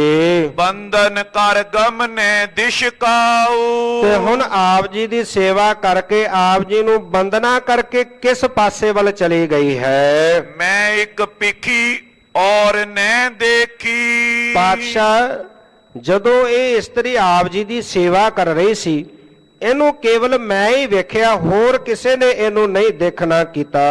ਔਰ ਮੈਂ ਅਚਰਜ ਭਇਓ ਵਿਸ਼ੇਖੀ। ਤੇ ਕਹਿਣ ਲੱਗੇ ਕਿ ਹਿਰਦੇ ਦੇ ਵਿੱਚ ਬੜਾ ਇਹ ਅਚਰਜ, ਬੜਾ ਹੈਰਾਨ ਕਰ ਦੇਣ ਵਾਲਾ ਕੌਤਕ ਹੈ ਜਿਹੜਾ ਮੈਂ ਵੇਖਿਆ ਹੈ। ਸੁਨ ਕੈ ਸ਼੍ਰੀ ਬੇਦੀ ਕੁਲ ਕੇਤੂ। ਬੇਦੀ ਕੁਲ ਦੇ ਸਤਿਗੁਰੂ ਪਾਤਸ਼ਾਹ ਜੀ, ਸਤਿਗੁਰੂ ਗੁਰੂ ਨਾਨਕ ਸਾਹਿਬ ਪਾਤਸ਼ਾਹ ਜੀ ਬੋਲੇ, ਕਹਿਣ ਲੱਗੇ, ਬੋਲੇ ਭੇਦ ਬਤਾਵਨ ਹੇਤੂ। ਹੁਣ ਇਹ ਜਿਹੜਾ ਸਾਰਾ ਭੇਦ ਸੀ ਉਹ ਦੱਸਣ ਦੇ ਵਾਸਤੇ ਭਾਈ ਲਹਿਣਾ ਜੀ ਨੂੰ ਬੋਲੇ, ਕਹਿਣ ਲੱਗੇ, ਤੁਝ ਪਰ ਸ੍ਰੀ ਕਰਤਾਰ ਕਿਰਪਾਲਾ। ਕਹਿਣ ਲੱਗੇ, ਭਾਈ ਲਹਿਣਾ ਜੀ ਤੁਹਾਡੇ ਤੇ ਕਰਤਾਰ ਨੇ ਕਿਰਪਾ ਕੀਤੀ ਹੈ। ਕਰਤਾਰ ਤੁਹਾਡੇ ਤੇ ਕਿਰਪਾਲ ਹੋਇਆ, ਉਹ ਕਿਰਪਾਲੂ ਕਰਤਾਰ ਦੇ ਕਿਰਪਾ ਦੇ ਪਾਤਰ ਤੁਸੀਂ ਬਣੇ ਹੋ। ਤਬੇ ਬਿਲੋਕਿਓ ਰੂਪ ਵਿਸਾਲਾ। ਉਹ ਕਰਤਾਰ ਦੀ ਕਿਰਪਾ ਦਾ ਸਦਕਾ ਤੁਸੀਂ ਇਹ ਰੂਪ ਵੇਖਿਆ, ਜਿਹੜਾ ਤੁਸੀਂ ਕਹਿ ਰਹੇ ਹੋ ਨਾ ਕੇਵਲ ਮੈਂ ਹੀ ਤੱਕਿਆ, ਹੋਰ ਕਿਸੇ ਨੇ ਨਹੀਂ ਵੇਖਿਆ। ਇਹ ਕਰਤਾਰ ਦੀ ਕਿਰਪਾ ਦਾ ਸਦਕਾ ਤੁਸੀਂ ਇਹ ਰੂਪ ਵੇਖਣਾ ਕੀਤਾ ਹੈ। ਔਰ ਕਿਸੂ ਕੋ ਨਦਰ ਨ ਆਵੇ। ਇਹ ਹੋਰ ਕਿਸੇ ਨੂੰ ਨਜ਼ਰ ਨਹੀਂ ਆਉਂਦਾ। ਕਰਤਾਰ ਜਿਹਦੇ ਤੇ ਕਿਰਪਾ ਕਰਦਾ ਕੇਵਲ ਉਹਨੂੰ ਹੀ ਨਜ਼ਰ ਆਉਂਦਾ ਹੈ। ਇਹ ਮਾਇਆ ਦਾ ਰੂਪ ਹੈ, ਇਹ ਕੇਵਲ ਕਰਤਾਰ ਦੀ ਕਿਰਪਾ ਨਾਲ ਨਜ਼ਰ ਆਉਂਦਾ, ਹੋਰ ਕਿਸੇ ਨੂੰ ਨਜ਼ਰ ਨਹੀਂ ਆਉਂਦਾ। ਤਾਂ ਕੋ ਪਾਰ ਨ ਪਾਇਓ ਜਾਵੇ। ਇਹਦਾ ਕੋਈ ਪਾਰਾਵਾਰ ਨਹੀਂ ਪਾਇਆ ਜਾ ਸਕਦਾ। ਮਾਇਆ ਰੂਪ ਜਗਤ ਨਰ ਜੋ। ਮਾਇਆ ਦੇ ਜਿਹੜੇ ਰੂਪ ਹਨ, ਮਾਇਆ ਦੇ 3 ਰੂਪ ਵਿਦਵਾਨਾਂ ਨੇ ਮੰਨੇ ਨੇ। ਇੱਕ ਰੂਪ ਹੈ ਜਿਹਦੇ ਵਿੱਚ ਡਾਲਰ ਹਨ, ਪਾਉਂਡ, ਦਮੜੇ ਕਹਿ ਲਈਏ, ਸੋਨਾ, ਚਾਂਦੀ, ਹੀਰੇ, ਰਤਨ, ਜਵਾਹਰਾਤ ਆਦਿ। ਇਹ ਮਾਇਆ ਦਾ ਰੂਪ ਹੈ, ਜੜ ਰੂਪ ਹੈ, ਮਾਇਆ ਮੰਨੀ ਗਈ ਹੈ। ਇੱਕ ਚੇਤਨ ਰੂਪ ਹੈ ਮਾਇਆ ਦਾ। ਉਹਦੇ ਵਿੱਚ ਕੀ ਹੈ? ਚੇਤਨ ਰੂਪ ਦੇ ਵਿੱਚ ਹੈ ਹਾਥੀ, ਘੋੜੇ ਆਦਿਕ ਜਿਹੜੇ ਨੇ, ਇਹ ਵੀ ਮਾਇਆ ਦਾ ਰੂਪ ਹੈ। ਤੇ ਖਾਸ ਕਰਕੇ ਇਸਤਰੀ ਨੂੰ ਜਿਹੜਾ ਚੇਤਨ ਸਵਰੂਪ ਮੰਨਿਆ ਗਿਆ ਮਾਇਆ ਦਾ। ਇੱਕ ਅਗਿਆਤ ਰੂਪ ਹੈ, ਉਹ ਕੀ ਹੈ? ਉਹਦੇ ਵਿੱਚ ਹਉਮੈ, ਹੰਕਾਰ ਆਦਿਕ ਜਿਹੜੀ ਹੈ ਇਹ ਮਾਇਆ ਦਾ, ਇਹ ਵੀ ਮਾਇਆ ਦਾ ਰੂਪ ਹੈ। ਇਹ ਤਿੰਨ ਰੂਪ ਜਿਹੜੇ ਮਾਇਆ ਦੇ ਹਨ, ਇਹਨੂੰ ਜਿਹੜੇ ਸੰਸਾਰ ਦੇ ਮਨੁੱਖ ਨੇ ਉਹ ਨਹੀਂ ਜਾਣ ਸਕਦੇ। ਸਭ ਪਰਮਾਏ ਬਚਿਓ ਨਾ ਕੋ। ਇਹ ਮਾਇਆ ਨੇ ਸਾਰਿਆਂ ਨੂੰ ਭਰਮਾਇਆ, ਇਹਦੇ ਤੋਂ ਕੋਈ ਨਹੀਂ ਬਚਿਆ। ਮਾਇਆ ਮਮਤਾ ਮੋਹਣੀ ਜਿਨ ਬਿਨ ਦੰਤਾ ਜਗ ਖਾਇਆ, ਮਨਮੁਖ ਖਾਦੇ ਗੁਰਮੁਖ ਉਬਰੇ ਜਿਨੇ ਸੱਚ ਨਾਮ ਚਿਤ ਲਾਇਆ। ਜਿਹੜੇ ਮਨਮੁਖ ਨੇ ਉਹਨਾਂ ਨੂੰ ਇਹਨੇ ਭਰਮਾਇਆ ਹੋਇਆ, ਬਿਨਾਂ ਦੰਦਾਂ ਤੋਂ ਖਾ ਜਾਂਦੀ ਹੈ ਮਨੁੱਖ ਨੂੰ ਇਹ। ਤੇ ਜਿਹੜੇ ਗੁਰਮੁਖ ਨੇ ਉਹ ਗੁਰੂ ਦੇ ਨਾਂ ਸ਼ਬਦ ਨਾਲ ਜੁੜ ਕੇ, ਨਾਮ ਨਾਲ ਸੁਰਤ ਨੂੰ ਜੋੜ ਕੇ ਤੋਂ ਬਚਦੇ ਨੇ। ਇਹਦੇ ਤੋਂ ਬਚ ਕੋਈ ਨਹੀਂ ਸਕਦਾ, ਬੜੀ ਬਲਵਾਨ ਹੈ। ਸਾਰੇ ਮਨੁੱਖ ਇਹਨੇ ਭਰਮਾਏ ਹੋਏ ਨੇ। ਇੱਕ ਵਾਰੀ ਮਾਇਆ ਨੇ ਹੱਥ ਦੇ ਵਿੱਚ ਸੰਗਲ ਤੇ ਜੇਵਰੀਆਂ ਜਿਹੜੀਆਂ ਇਸ ਨੂੰ ਪਕੜੀਆਂ ਹੋਈਆਂ, ਜੰਗਲ ਵਿੱਚ ਪਹੁੰਚਦੀ ਹੈ। ਤੇ ਜਦੋਂ ਜੰਗਲ ਵਿੱਚ ਪਹੁੰਚੀ ਤੇ ਇੱਕ ਤਪਸਵੀ ਜਿਹੜਾ ਉੱਥੇ ਤਪ ਕਰਦਾ ਸੀ, ਉਹਨੂੰ ਜਦੋਂ ਮਾਇਆ ਦੇ ਹੱਥ ਦੇ ਵਿੱਚ ਫਾਈਆਂ ਤੇ ਇਹ ਜਿਹੜੇ ਸੰਗਲ ਵੇਖੇ ਤੇ ਵੇਖ ਕਰਕੇ ਪੁੱਛਿਆ, ਕਹਿਣ ਲੱਗੇ ਇਹ ਫਾਈਆਂ ਤੇ ਸੰਗਲ ਕਿਸ ਵਾਸਤੇ ਲੈ ਕੇ ਆਈ ਹੈ? ਮਾਇਆ ਕਹਿਣ ਲੱਗੀ ਕਿ ਜਿਹੜੇ ਜੰਗਲ ਵਿੱਚ ਰਹਿ ਕੇ ਤਪ ਕਰਦੇ ਨੇ, ਜਿਹੜੇ ਆਪਣੇ ਆਪ ਨੂੰ ਤਪੀ ਸਦਾਉਂਦੇ ਨੇ, ਕਹਿਣ ਲੱਗੇ ਜਿਹੜੇ ਬਹੁਤੇ ਵੱਡੇ ਤਪਸਵੀ ਨੇ ਉਹਨਾਂ ਨੂੰ ਤਾਂ ਮੈਂ ਸੰਗਲਾਂ ਨਾਲ ਬੰਨ੍ਹ ਲੈਂਦੀ ਆ, ਜਿਹੜੇ ਛੋਟੇ ਮੋਟੇ ਨੇ ਉਹਨਾਂ ਨੂੰ ਆ ਫਾਈਆਂ ਪਾ ਕੇ ਬੰਨ੍ਹ ਲੈਂਦੀ ਆ। ਤੇ ਉਹ ਤਪਸਵੀ ਕਹਿਣ ਲੱਗਾ ਮੇਰੇ ਲਈ ਵੀ ਕੁਝ ਲੈ ਕੇ ਆਈ ਹੈ? ਕਹਿਣ ਲੱਗੇ ਤੈਨੂੰ ਤਾਂ ਲੋੜ ਹੀ ਨਹੀਂ, ਤੈਨੂੰ ਬਿਨਾਂ ਇਹਨਾਂ ਸੰਗਲ ਤੇ ਫਾਈਆਂ ਤੋਂ ਮੈਂ ਬੰਨ੍ਹ ਲੈਣਾ, ਤੇਰੇ ਤੇ ਸਵਾਰ ਹੋ ਜਾਣਾ। ਜਦੋਂ ਇਹ ਗੱਲ ਕਹੀ ਤਾਂ ਉਸ ਤਪਸਵੀ ਦੇ ਕੋਲ ਚਿਮਟਾ ਸੀ, ਉਹਨੇ ਜ਼ੋਰ ਦੇ ਕੇ ਉਹ ਚਿਮਟਾ ਜਿਹੜਾ ਉਹਦੇ ਮੱਥੇ ਵਿੱਚ ਮਾਰਿਆ, ਮਾਇਆ ਉੱਥੋਂ ਅਲੋਪ ਹੋ ਗਈ। ਜਦੋਂ ਮਾਇਆ ਅਲੋਪ ਹੋਈ, ਕੁਝ ਸਮਾਂ ਪਾ ਕੇ ਜਦੋਂ ਕੁਝ ਸਮਾਂ ਲੰਘ ਗਿਆ, ਕੁਝ ਸਮੇਂ ਬਾਅਦ ਮਾਇਆ ਫਿਰ ਆਈ। ਜਿਸ ਤੇ ਉਹ ਤਪਸਵੀ ਰਹਿੰਦਾ ਸੀ, ਆਪਣੀ ਉਹਨੇ ਛੰਨ ਬਣਾਈ, ਕੁਟੀਆ ਬਣਾ ਕੇ ਰਹਿੰਦਾ ਸੀ। ਉਹ ਕੁਟੀਆ ਦੇ ਕੋਲ ਆ ਕੇ ਇੱਕ ਪਾਸੇ ਨੇ ਇੱਕ ਛੋਟੀ ਲੜਕੀ ਦਾ ਰੂਪ ਧਾਰਨ ਕੀਤਾ, ਬੱਚੀ ਦਾ ਰੂਪ ਧਾਰਨ ਕਰਕੇ ਤੇ ਉੱਥੇ ਖੜ ਕੇ ਰੋਣ ਲੱਗ ਪਈ। ਹੁਣ ਸਾਧ ਉਹ ਤਪਸਵੀ ਅੰਦਰ ਸੀ ਕੁਟੀਆ ਦੇ, ਉਹਨੇ ਬੱਚੇ ਦੇ ਰੋਣ ਦੀ ਆਵਾਜ਼ ਸੁਣੀ ਤੇ ਬਾਹਰ ਨਿਕਲ ਕੇ ਆਇਆ, ਪੁੱਛਿਆ ਬੇਟਾ ਤੂੰ ਕੌਣ ਹੈ? ਇੱਥੇ ਕੀ ਕਰ ਰਹੇ ਹੈ? ਕਿਉਂ ਰੋ ਰਹੀ ਹੈ? ਮਾਇਆ ਕਹਿਣ ਲੱਗੀ ਕਿ ਮੇਰੇ ਮਾਤਾ ਪਿਤਾ ਮੇਰੇ ਨਾਲ ਸਨ, ਮੈਂ ਆਪਣੇ ਨਾਨਕੇ ਘਰ ਜਾ ਰਹੀ ਸੀ ਨਾਨਕਿਆਂ ਨੂੰ ਮਿਲਣ ਵਾਸਤੇ, ਤੇ ਮਾਤਾ ਪਿਤਾ ਜੰਗਲ ਦਾ ਰਸਤਾ ਹੋਣ ਕਰਕੇ ਮੇਰੇ ਨਾਲੋਂ ਵਿਛੜ ਗਏ ਨੇ, ਉਹ ਪਤਾ ਨਹੀਂ ਕਿੱਧਰ ਚਲੇ ਗਏ ਨੇ। ਮੈਂ ਉਹਨਾਂ ਨਾਲੋਂ ਵਿਛੜ ਕੇ ਇੱਥੇ ਆਣ ਪਹੁੰਚੀ ਹਾਂ ਤੇ ਹੁਣ ਜੰਗਲ ਦੇ ਵਿੱਚ ਮੈਨੂੰ ਡਰ ਲੱਗ ਰਿਹਾ ਹੈ। ਤੇ ਤੁਸੀਂ ਸਾਧੂ ਲੋਕ ਜਿਹੜੇ ਹੋਇਆ ਕਰਦੇ ਨੇ ਉਹ ਦਿਆਲੂ ਹੋਇਆ ਕਰਦੇ ਨੇ, ਤੁਸੀਂ ਦਇਆ ਕਰਕੇ ਮੇਰੇ ਤੇ ਕਿਰਪਾ ਕਰਕੇ ਮੈਨੂੰ ਮੇਰੇ ਨਾਨਕੇ ਘਰ ਪਹੁੰਚਾ ਦਿਓ, ਤੁਹਾਡਾ ਬਹੁਤ ਵੱਡਾ ਭਲਾ ਹੋਵੇਗਾ। ਉਹਨੂੰ ਸਾਧੂ ਉਹ ਤਪਸਵੀ ਦਇਆ ਦੇ ਘਰ ਚ ਆ ਗਿਆ, ਉਹ ਨਹੀਂ ਵੇਖਿਆ ਕਿ ਤੇ ਮਾਇਆ ਚੱਲ ਰਹੀ ਹੈ। ਹੁਣ ਸਾਧੂ ਨੇ ਕਿਹਾ ਠੀਕ ਹੈ ਬੇਟਾ ਮੈਂ ਤੇਰੇ ਨਾਲ ਚੱਲਦਾ, ਮੈਨੂੰ ਰਸਤਾ ਦੱਸੀ ਚੱਲ, ਮੈਂ ਤੈਨੂੰ ਪਹੁੰਚਾ ਦਿੰਦਾ। ਹੁਣ ਜੰਗਲ ਦੇ ਵਿੱਚ ਤੁਰੇ ਜਾ ਰਹੇ, ਜਦੋਂ ਥੋੜੀ ਅੱਗੇ ਗਏ ਤੇ ਮਾਇਆ ਕਹਿਣ ਲੱਗੀ ਕਿ ਆ ਜਿਹੜੇ ਗਿੱਦੜ ਹਮਾਕਦੇ ਨੇ, ਸ਼ੇਰਾਂ ਦੀ ਆਵਾਜ਼ ਆਉਂਦੀ ਹੈ, ਮੈਨੂੰ ਇਹਨਾਂ ਕੋਲੋਂ ਡਰ ਲੱਗਦਾ ਹੈ, ਮੇਰੀ ਉਂਗਲ ਪਕੜ ਲਵੋ। ਹੁਣ ਸਾਧੂ ਨੇ ਉਂਗਲ ਪਕੜ ਲਈ, ਉਂਗਲ ਪਕੜ ਕੇ ਤੁਰੇ ਜਾ ਰਹੇ ਨੇ। ਥੋੜੀ ਦੂਰ ਗਏ ਤੇ ਮਾਇਆ ਨੇ ਛਲ ਕਰਕੇ ਇੱਕ ਨਦੀ ਰਚ ਲਈ, ਨਦੀ ਵਿੱਚ ਬੜਾ ਪਾਣੀ ਵਹਿਣ ਲੱਗਾ। ਹੁਣ ਮਾਇਆ ਜਦੋਂ ਨਦੀ ਦੇ ਕਿਨਾਰੇ ਤੇ ਪਹੁੰਚਦੀ ਹੈ, ਤਪਸਵੀ ਨੂੰ ਕਹਿਣ ਲੱਗੇ ਕਿ ਮੈਨੂੰ ਤਾਂ ਤੈਰਨਾ ਨਹੀਂ ਆਉਂਦਾ, ਮੈਂ ਤਾਂ ਨਦੀ ਦੇ ਪਾਣੀ ਵਿੱਚ ਡੁੱਬ ਜਾਵਾਂਗੇ, ਆਪ ਕਿਰਪਾ ਕਰੋ ਮੈਨੂੰ ਆਪਣੇ ਮੋਢਿਆਂ ਤੇ ਚੁੱਕ ਕੇ ਪਾਰ ਲੰਘਾ ਦਿਓ। ਹੁਣ ਸਾਧੂ ਤਪਸਵੀ ਨੇ ਮਾਇਆ ਦੀਆਂ ਗੱਲਾਂ ਵਿੱਚ ਭਰਮ ਗਏ ਤੇ ਹੁਣ ਉਹ ਮਾਇਆ ਜਿਹੜੇ ਸੀ ਬੱਚੀ ਦੇ ਰੂਪ ਵਿੱਚ ਉਹਨੂੰ ਆਪਣੇ ਮੋਢਿਆਂ ਤੇ ਚੁੱਕ ਲਿਆ। ਤੇ ਜਦੋਂ ਮੋਢਿਆਂ ਤੇ ਚੁੱਕ ਕੇ ਨਦੀ ਵਿੱਚ ਪ੍ਰਵੇਸ਼ ਕੀਤਾ ਤੇ ਜਦੋਂ ਪਾਣੀ ਦੇ ਅੱਧ ਵਿਚਕਾਰ ਪਹੁੰਚੇ ਤੇ ਉੱਥੇ ਜਾ ਕੇ ਮਾਇਆ ਨੇ ਅੱਡੀਆਂ ਮਾਰਨੀਆਂ ਸ਼ੁਰੂ ਕਰ ਦਿੱਤੀਆਂ। ਕਹਿੰਦੀ ਕਿਉਂ ਦੱਸ, ਤੈਨੂੰ ਮੈਂ ਬਿਨਾਂ ਫਾਈਆਂ ਤੋਂ ਕਾਬੂ ਕਰ ਲਿਆ, ਵਸ ਕਰ ਲਿਆ ਨਾ। ਤਾਂ ਉਸੇ ਵੇਲੇ ਉਹਨੇ ਚੁੱਕ ਕੇ ਥੱਲੇ ਮਾਰੀ ਮਾਇਆ, ਤੇ ਜਦੋਂ ਵੇਖਿਆ ਨਾ ਉੱਥੇ ਮਾਇਆ ਤੇ ਨਾ ਨਦੀ, ਸਾਧੂ ਬੜਾ ਹੈਰਾਨ ਹੋਇਆ। ਸੋ ਇਹ ਮਾਇਆ ਜਿਹੜੀ ਹੈ ਇਹਦੇ ਕੋਲੋਂ ਕੋਈ ਅੱਜ ਤੱਕ ਬਚ ਨਹੀਂ ਸਕਿਆ। ਜਿੰਨੇ ਵੀ ਸੰਸਾਰ ਦੇ ਮਨੁੱਖ ਹਨ ਸਾਰਿਆਂ ਨੂੰ ਇਹਨੇ ਮਾਇਆ ਨੇ ਭਰਮਾਇਆ, ਇਹਦੇ ਕੋਲੋਂ ਕੋਈ ਬਚਿਆ ਨਹੀਂ।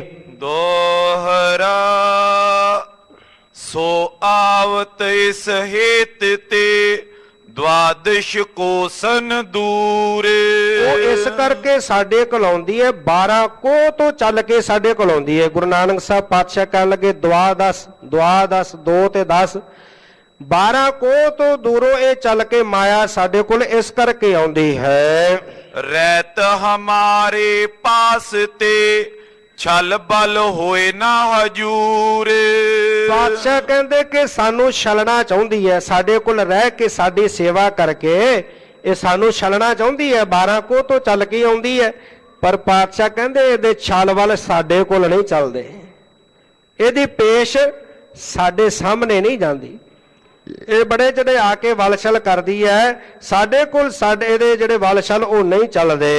ਚੋਪਈ ਰਿਓ ਚੈਤਿਐ ਨਿਕਟ ਕੁਚਾਲੀ। ਇਹ ਖੋਟੀ ਚਾਲ ਵਾਲੀ ਖੋਟੀ ਮਤ ਵਾਲੀ ਜਿਹਨੇ ਸਾਰਿਆਂ ਨੂੰ ਭਰਮਾਇਆ ਹੈ, ਇਹ ਸਾਡੇ ਕੋਲ ਸਦਾ ਨਿਕਟ ਸਾਡੇ ਕੋਲ ਰਹਿਣਾ ਚਾਹੁੰਦੀ ਹੈ। ਪਾਏ ਜਾਏ ਨਰ ਹੋਤ ਕੁਡਾਲੀ। ਤੇ ਜਿਹੜੇ ਨਰ ਜਿਹੜੇ ਮਨੁੱਖ ਇਹਦੇ ਵਸ ਵਿੱਚ ਆ ਜਾਂਦੇ ਨੇ, ਜਿਹੜੇ ਇਹਨੂੰ ਪ੍ਰਾਪਤ ਕਰਦੇ ਨੇ, ਪਾਤਸ਼ਾਹ ਕਹਿਣ ਲੱਗੇ ਉਹ ਨਰ ਉਹ ਮਨੁੱਖ ਕੁਚਲ ਖੋਟੀ ਮਤ ਵਾਲੇ ਹੋ ਜਾਂਦੇ ਨੇ ਇਹਨੂੰ ਧਾਰਨ ਕਰਕੇ। ਜਾਂ ਤੇ ਸੇਵ ਕਰਤ ਸੋ ਆਈ। ਇਸ ਕਰਕੇ ਸਾਡੇ ਕੋਲ ਸੇਵਾ ਕਰਨ ਵਾਸਤੇ ਚੱਲ ਕੇ ਆਉਂਦੀ ਹੈ। ਸਥਿਰ ਹੋਣ ਸਮੀਪ ਸਦਾਈ। ਇਹ ਸਾਡੇ ਕੋਲ ਸਦਾ ਸਥਿਤ ਹੋਣ ਵਾਸਤੇ, ਸਦਾ ਹੀ ਇੱਥੇ ਆਪਣਾ ਨਿਵਾਸ ਰੱਖਣ ਵਾਸਤੇ, ਸਦਾ ਹੀ ਸਾਡੇ ਕੋਲ ਰਹਿਣ ਵਾਸਤੇ ਚੱਲ ਕੇ ਆਉਂਦੀ ਹੈ। ਦੁਤੀਏ ਸਰੂਪ ਧਰੇ ਹਮ ਜਬਈ। ਤੇ ਪਾਤਸ਼ਾਹ ਕਹਿਣ ਲੱਗੇ ਕਿ ਹੁਣ ਇਸ ਸਰੂਪ ਦੇ ਵਿੱਚ ਸਾਡੇ ਕੋਲ 12 ਕੋਹ ਤੋਂ ਚੱਲ ਕੇ ਆਉਂਦੀ ਹੈ, ਤੇ ਜਦੋਂ ਅਸੀਂ ਦੂਸਰਾ ਸਰੂਪ ਭਾਵ ਧੰਨ ਗੁਰੂ ਅੰਗਦ ਦੇ ਪਾਤਸ਼ਾਹ ਜੀ ਦੇ ਸਰੂਪ ਵਿੱਚ ਆਵਾਂਗੇ, ਦੂਜੇ ਜਾਮੇ ਵਿੱਚ ਆਵਾਂਗੇ, ਖਸ਼ਟ ਕੋਸ ਪਰ ਥਿਤ ਹੋਏ ਤਬਈ। ਤਾਂ ਇਹ ਸਾਡੇ ਤੋਂ 6 ਕੋਹ ਦੂਰ ਰਹਿ ਜਾਏਗੀ। 6 ਕੋਹ ਦੀ ਦੂਰੀ ਘਟ ਜਾਏਗੀ, 12 ਕੋਹ ਤੋਂ 6 ਕੋਹ ਦੀ ਦੂਰੀ ਤੇ ਰਹਿ ਜਾਏਗੀ। ਤ੍ਰਿਤੀਏ ਤਨ ਦਰ ਪਰ ਚੱਲ ਆਵੇ। ਤੇ ਜਦੋਂ ਤੀਜੇ ਜਾਮੇ ਵਿੱਚ ਆਵਾਂਗੇ ਭਾਵ ਧੰਨ ਗੁਰੂ ਅਮਰਦਾਸ ਪਾਤਸ਼ਾਹ ਦੇ ਰੂਪ ਵਿੱਚ, ਫਿਰ ਇਹ ਸਾਡੇ ਦਰ ਤੇ ਆਣ ਪਹੁੰਚੇਗੀ। ਗੁਰੂ ਨਾਨਕ ਸਾਹਿਬ ਪਾਤਸ਼ਾਹ ਜੀ ਦੇ ਵੇਲੇ 12 ਕੋਹ ਦੂਰ ਸੀ, ਗੁਰੂ ਅੰਗਦ ਦੇ ਪਾਤਸ਼ਾਹ ਜੀ ਦੇ ਵੇਲੇ 6 ਕੋਹ ਦੂਰ, ਤੇ ਧੰਨ ਗੁਰੂ ਅਮਰਦਾਸ ਪਾਤਸ਼ਾਹ ਜੀ ਦੇ ਵੇਲੇ ਭਾਵ ਸਤਿਗੁਰੂ ਪਾਤਸ਼ਾਹ ਜੀ ਕਹਿਣ ਲੱਗੇ ਦਰਵਾਜ਼ੇ ਤੇ ਪਹੁੰਚ ਜਾਵੇਗੀ। ਸੇਵ ਕਰੇ ਸਭ ਭਾਂਤ ਰਿਜਾਵੇ। ਬੜੇ ਪ੍ਰਕਾਰ ਦੇ ਨਾਲ ਸੇਵਾ ਕਰੇਗੀ, ਰਝਾਉਣ ਵਾਸਤੇ, ਖੁਸ਼ ਕਰਨ ਵਾਸਤੇ, ਅਨੇਕ ਭਾਂਤ ਅਨੇਕਾਂ ਤਰੀਕਿਆਂ ਦੇ ਨਾਲ ਸੇਵਾ ਕਰਕੇ ਪ੍ਰਸੰਨ ਕਰੇਗੀ। ਤਰੇ ਚਤੁਰਥੀ ਜਬ ਹਮ ਦੇਹੀ। ਤੇ ਜਦੋਂ ਚੌਥੇ ਜਾਮੇ ਵਿੱਚ ਧੰਨ ਗੁਰੂ ਰਾਮਦਾਸ ਪਾਤਸ਼ਾਹ ਜੀ ਦੇ ਸਵਰੂਪ ਵਿੱਚ ਅਸੀਂ ਆਵਾਂਗੇ, ਚੌਂਦਰ ਪ੍ਰਵਸ਼ੇ ਆਵੇ ਇਹੀ। ਤੇ ਫਿਰ ਚਾਰੇ ਦਰਵਾਜ਼ਿਆਂ ਚੋਂ ਪ੍ਰਵੇਸ਼ ਕਰਕੇ ਅੰਦਰ ਆ ਜਾਏਗੀ। ਅੱਜ ਵੇਖਦੇ ਆ ਨਾ ਜਦੋਂ ਹਰਮੰਦਰ ਸਾਹਿਬ ਪਹੁੰਚਦੇ ਆ, ਚਾਰੇ ਦਰਵਾਜ਼ਿਆਂ ਚੋਂ ਕਿਵੇਂ ਮਾਇਆ, ਉੱਥੇ ਮੀਂਹ ਪੈਂਦਾ, ਵਰਖਾ ਹੁੰਦੀ ਹੈ। ਪਾਤਸ਼ਾਹ ਕਹਿਣ ਲੱਗੇ ਜਦੋਂ ਚੌਥੇ ਜਾਮੇ ਵਿੱਚ ਆਵਾਂਗੇ ਉਦੋਂ ਇਹ ਚਾਰੇ ਦਰਵਾਜ਼ਿਆਂ ਚੋਂ ਫਿਰ ਅੰਦਰ ਪ੍ਰਵੇਸ਼ ਕਰ ਜਾਏਗੀ। ਇਸ ਪ੍ਰਕਾਰ ਸਭ ਭੇਦ ਬਤਾਵਾ। ਇਹ ਜਿਹੜਾ ਸਾਰਾ ਭੇਦ ਸੀ ਮਾਇਆ ਦੇ ਇੱਥੇ ਆਉਣ ਦਾ, ਇਹ ਰੂਪ ਧਾਰਨ ਕਰਕੇ ਸੇਵਾ ਕਰਨ ਦਾ, ਧੰਨ ਗੁਰੂ ਨਾਨਕ ਸਾਹਿਬ ਪਾਤਸ਼ਾਹ ਜੀ ਨੇ ਭਾਈ ਲਹਿਣਾ ਜੀ ਦੇ ਪੁੱਛਣ ਦੇ ਸਾਰਾ ਭੇਦ ਦੱਸਿਆ ਹੈ। ਸੁਣ ਲੈਣਾ ਹਿਰਦੇ ਹਰ ਖਾਵਾ। ਤੇ ਭਾਈ ਲਹਿਣਾ ਜੀ ਸੁਣ ਕਰਕੇ ਹਿਰਦੇ ਦੇ ਵਿੱਚ ਬੜੇ ਪ੍ਰਸੰਨ ਹੋਏ। ਭਰਿਓ ਪ੍ਰੇਮ ਉਰ ਸੇਵਾ ਕਰਈ। ਤੇ ਜਿਨ੍ਹਾਂ ਦੇ ਹਿਰਦੇ ਵਿੱਚ ਬੜਾ ਪ੍ਰੇਮ ਭਰਿਆ ਹੋਇਆ ਹੈ, ਹਿਰਦਾ ਪ੍ਰੇਮ ਦੇ ਸਹਿਤ ਹੈ, ਪ੍ਰੇਮ ਨਾਲ ਭਰੇ ਹੋਏ ਗੁਰੂ ਕੀ ਸੇਵਾ ਕਰਦੇ ਹਨ।